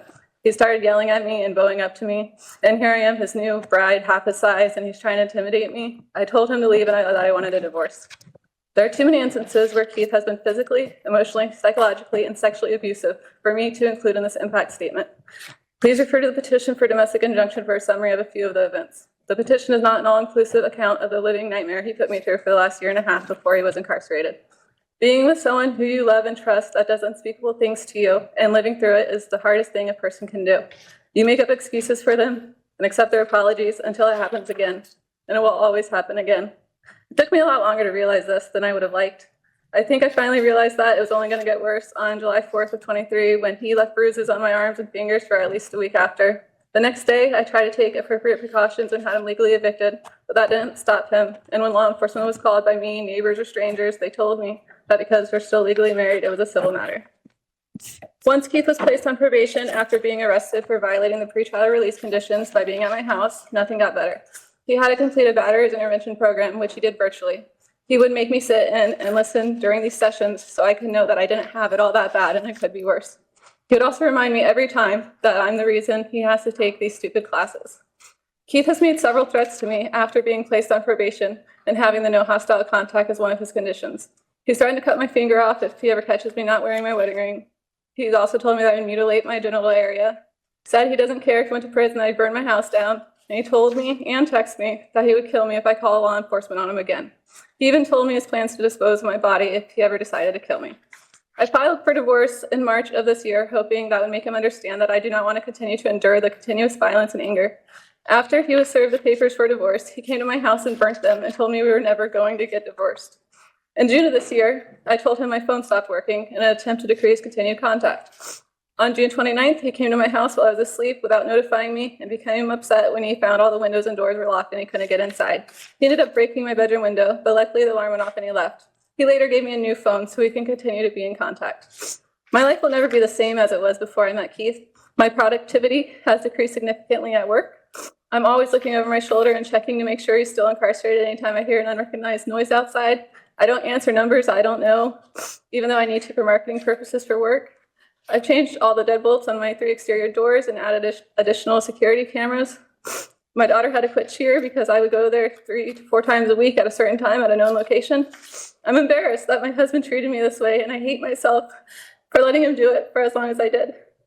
I often replay the things Keith did and said to me in my mind over and over again. It's hard for me to sleep at night. The confidence I once had is altered, and my self-worth has diminished. I had to take a leave of absence from the guardian ad litem program because I couldn't focus enough to represent the child assigned to me as they deserve. That one really breaks my heart because it's been such a big part of my life for the majority of it. Most of it. It's humiliating admitting that I have been scared of my own husband for most of our marriage. I've been very afraid of Keith and scared for my life so many times during our relationship. I'm still scared, but with him being incarcerated provides me with a little bit of reassurance that he can't hurt me while he's there. If sentencing was up to me, I would choose the maximum time allowed in jail. This isn't because I hate him or want some type of revenge, for lack of a better word, but because he needs help. If he were to be given probation again, he would likely violate it just like he did this time, like he violated the pretrial release conditions from 2023. He's contacted me several times from jail after the injunction was in place, and who knows what he would do if he were out. 2 days ago, on October 22nd, 2024, we had a final hearing for dissolution of marriage. And when asked by Judge Durenthal if our marriage was irretrievably broken, I said yes. He said no. This is very concerning to me that he still thinks we can work this out. Once he's released, if he doesn't get serious counseling, I am sure he will continue the same abusive behaviors to another unsuspecting woman, and he will eventually end up back in this or another court for domestic violence again. Thank you for your time, Your Honor. Welcome. Thank you. State, do you wish to present any other information? No, unless Your Honor wants a written copy of the victim impact statement. Say that again, sir? No, Your Honor, unless Your Honor wants a copy of the written victim impact statement. You're welcome to file it. You may. Okay. I listened to what she said, and I heard everything that she said. Provided it to Your Honor. That's all from the state. Thank you. Ms. Cooper, would you like to present anything with regard to mitigating factors for the court to consider? Yes, Your Honor. First and foremost, I was only able to get one of the prescription items, which is what I provided to the state for his prescription drugs. However, he sees specialists at the Mayo Clinic. I did request those records. He suffers from pelvic floor disorder, which is an issue that he suffers from, is very personal. And he sees other doctors for that and has other prescriptions there, but I could not get those records even though I tried my best to do that. So I would like to start there. Secondly, the state went through a plethora of charges, and I would just like to make sure it's very clear for the record that the charges that the state referred to, 2012 CF 301 was null prost. 2012 MM 1530 was null prost. 2023 CF 2268 was null prost. These cases were not, the state chose voluntarily to not go forward on these cases due to a lack of evidence. And so the fact that the state is trying to put that in front of you so that you have that to consider as an aggravator is a little bit frustrating. So we'll start there. In 2010 MM 810, the petty theft and breaking of offense, the defendant was approximately 18 years old, still a kid. So this is a long time ago. This case, as you earlier stated, Mr. Lamb, this is really his first kind of adult charge outside of his teen years. And this resulted from a case that wound up being dropped just a couple of days later when the no contact order was violated. So he did accept probation. The state made mention that they gave specific dates that were missed. However, the fact of the matter is 30 classes were completed. And that should be in the documentation that you received, which means that those classes were made up. And so I don't think that's something that the court should consider as an aggravating circumstance, considering they were made up. Additionally, my client works a full-time job with his father, They have their own business. He's a very hard worker. In fact, he also was able to, in family court, get full and sole custody of his daughter, who's 9 years old. Because of his incarceration, she is currently staying with his parents. The state made mention that part of the batterer's intervention program, he had to write out a midterm of some sort.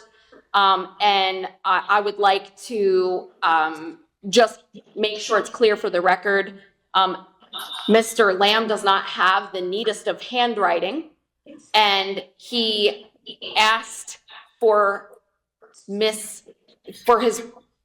at that time, his wife's help in making it a legible statement. He did admit to batterer's intervention. Yes, you're right, that's not my handwriting. And had to do it all over again and did. The text message, if you look at it, that says, quote, "I'll kill you dead," that's included. If you look at the beginning part of it, the alleged victim in this case, she made a joke to her husband at the time and said, someone's at the, it says something to the effect of, and I know you have it in front of you, something to the effect of, I'm coming to the door, or someone's at the door.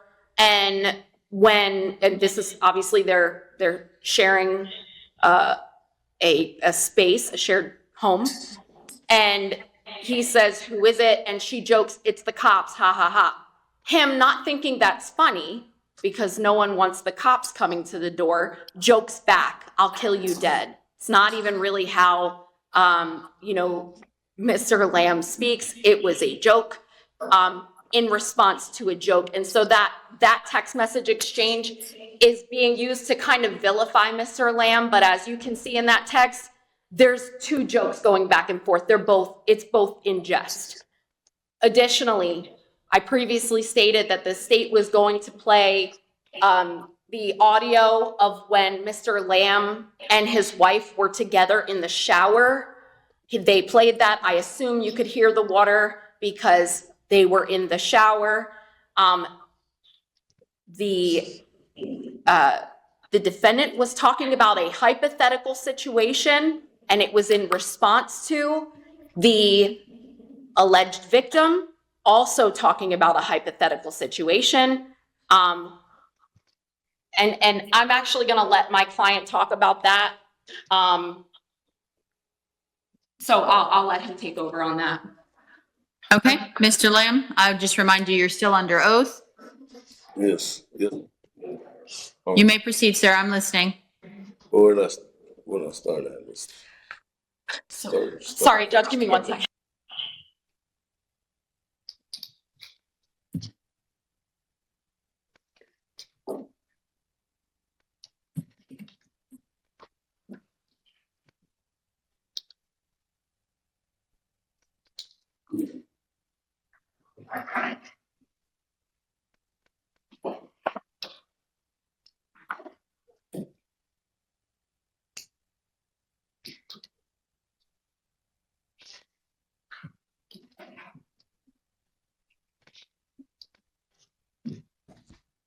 Okay, yes, ma'am.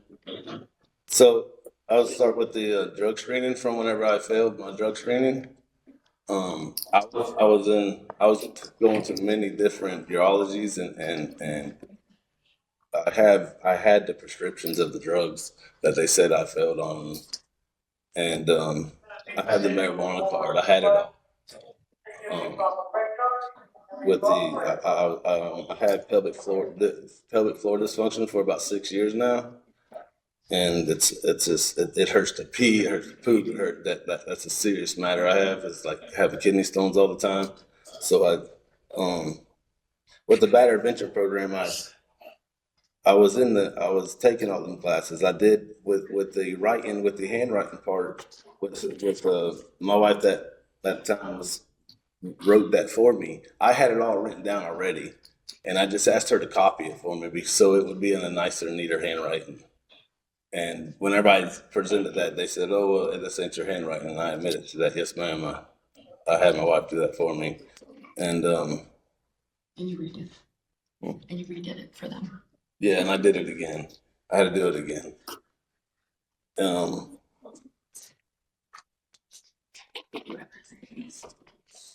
I would, yeah, and then, you know, that on the text message where it says, "I'll kill you," dead part.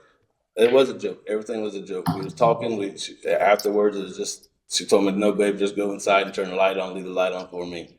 It was just a joking thing. I didn't mean nothing by it. And also,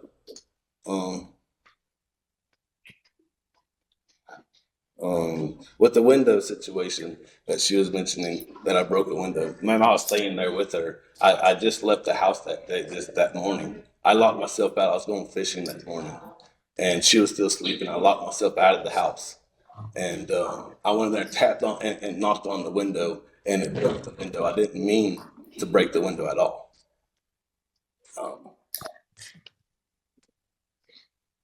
Yeah.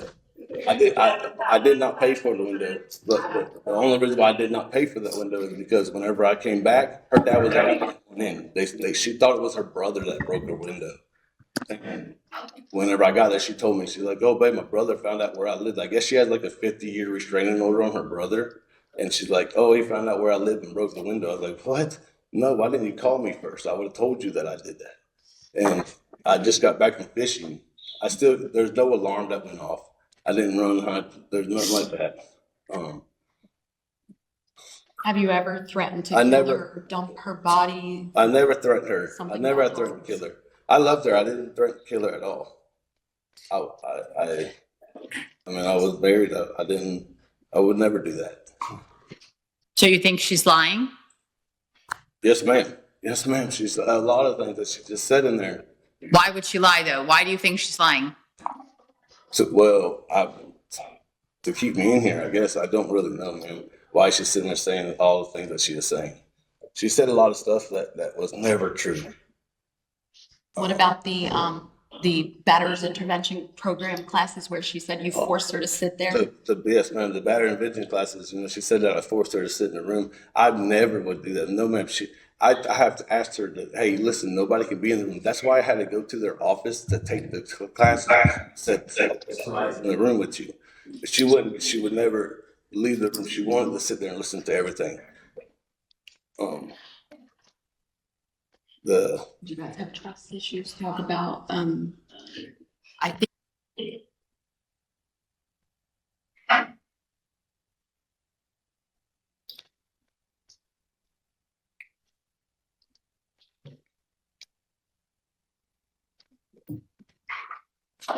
And man, I was completely shocked. I was in shock by all this that's going on. We was together whenever I got arrested for this and for the warrant for my arrest, and I didn't know that. Me and her driving down the road, we was together, and whenever I got arrested, I was in shock with it all, especially whenever she put what did it call, injunction. I don't know, an injunction or something, that whatever she put on me, and she made video calls with me. She got text message on my tablet, and she got mad. Yeah. She got mad that my ex-wife, my baby mama, texted her and said, "Hey, why did you put him in jail?" And next thing you know, she gets mad about that, and that's why all this is going on. I don't know what. So whenever I called her, it was, "I love you," and the state's making me do all this, and that's why I said, "Hey, drop the restraining order. I don't care what the state's trying to make you do. You should have that on me. You're my wife. You don't know how hard it is to be in here without my wife." And she's like, "Okay." And I mean, it's all, I didn't understand. I didn't know what was going on. Tell the judge, how you feel about Laura saying these things. Yes, I feel, I don't know why she's doing it. I don't understand what's going on with her and why she's making all this, happen. And Just tell the truth. yeah, but about the divorce her showing up in there, and I think that's why she's doing it. You can, yes. So at the divorce, we had a divorce here, and there was another dude with her, whenever she showed up there. I think that's why she's doing all this. Because there was no problem whenever I got arrested. We wasn't arguing. There was no problem. I had it on, the police had a video of it. She's kissing me. She's telling me she loves me. She be there whenever I got arrested for my warrant on the BOP. And I gave her my wallet. I gave her my money. I gave her everything, my phone.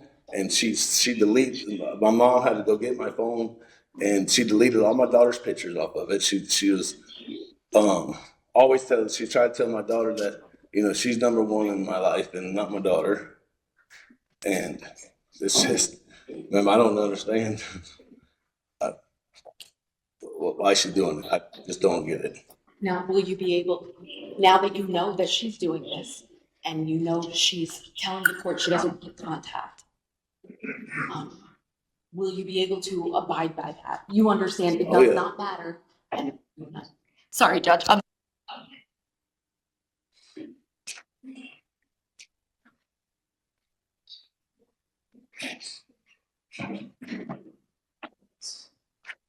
And man, I understand now that she has said all this to me, and I hear all of what she is saying to you. I don't want nothing to do with her. I don't want to contact her. She has put numbers in my dad's truck at the store. My dad was at 7-Eleven. She has put her daughter's number in my dad's truck saying, "Hey, call me on this number. I have things to tell you." It just, man, I don't want to. I have no problem never contacting her again. I want nothing to do with her. Will you abide by the court's order not to have contact with her at all? Yes, I will abide by the court. Will you abide by the court's order regardless of whether she shows up and begs you to talk to her? Yes, ma'am. I will never. Even if she tries to give you another phone number or calls you from a blocked number, will you promise to hang up once you find out that it's her? Oh yes, I will never again. And all my friends, whenever Stop with friends. Was she still scheduling a video visit on the day that you got served with the injunction in this case? Yes. And what happened to that video visit after she paid for the video visit and the jail informed you had a video visit? She didn't show up, or it didn't happen. Right. It didn't happen. Okay. And do you have anything else you want to say to the court specifically about the court's orders or not completing the batterers intervention program in full before getting arrested? Anything about that? Yeah, well, I would have completed them if they didn't BOP me. I would have done them all. I had no problem. I was going every week to them. One class I was in the parking lot, and I signed in on the Zoom call video. I had to sign in on. I'm in the parking lot of the class, and I signed in on it. And they said, "Mr. Lamb, are you in the parking lot?" And I said, "Yes, ma'am." And she's like, "Why aren't you in the building?" And I said, "Well, it's not time to go in there yet." She's like, "Well, you got to be in the video to sign in." So that's one class that I missed. They just was mean like that. But I was doing all the classes. I didn't have no problem with doing any of them. I was always participating in the classes. I tried the best I could. I'm full time. Like I said, I own my own company. Me and my father own our own company. I work hard. I have full custody of my daughter. So just.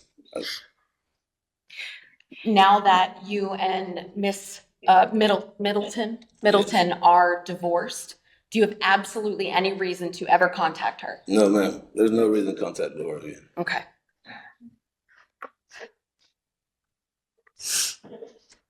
Anything further? Judge, the defendant has spoken his truth. He's testified under oath here. As you know, he does have a withhold in this case. We understand that an admission of a violation of probation, even if it's no contest admission in best interest, will result in the withhold turning into an adjudication, and he does understand that. I did explain that to him. Mr. Lamb, as he said, is a single father and does part own a business with his father, who I believe is present in the courtroom. His parents are taking care of his 9-year-old daughter, for which he has full custody. And he would ask this court for the opportunity, even if it's for a new term of probation, just so that he can get out and take care of his daughter and be able to help his father with the business. Obviously, his father is older than him, and so, Mr. Lamb the fourth, he does contribute a lot of hard labor to the success of the business, and it has been at his father's and his business's disadvantage to be in custody since he was served with the information or the arrest affidavit for the violation of injunction. He did testify here, Judge, that even after the day he was served with the injunction, she scheduled a video visit with him. Mr. Lamb's the third advised that the victim followed him to a convenience store and put a phone number belonging to her juvenile daughter, thinking that that was a way to sneak around, and believing that she wanted to talk to him. Mr. Lamb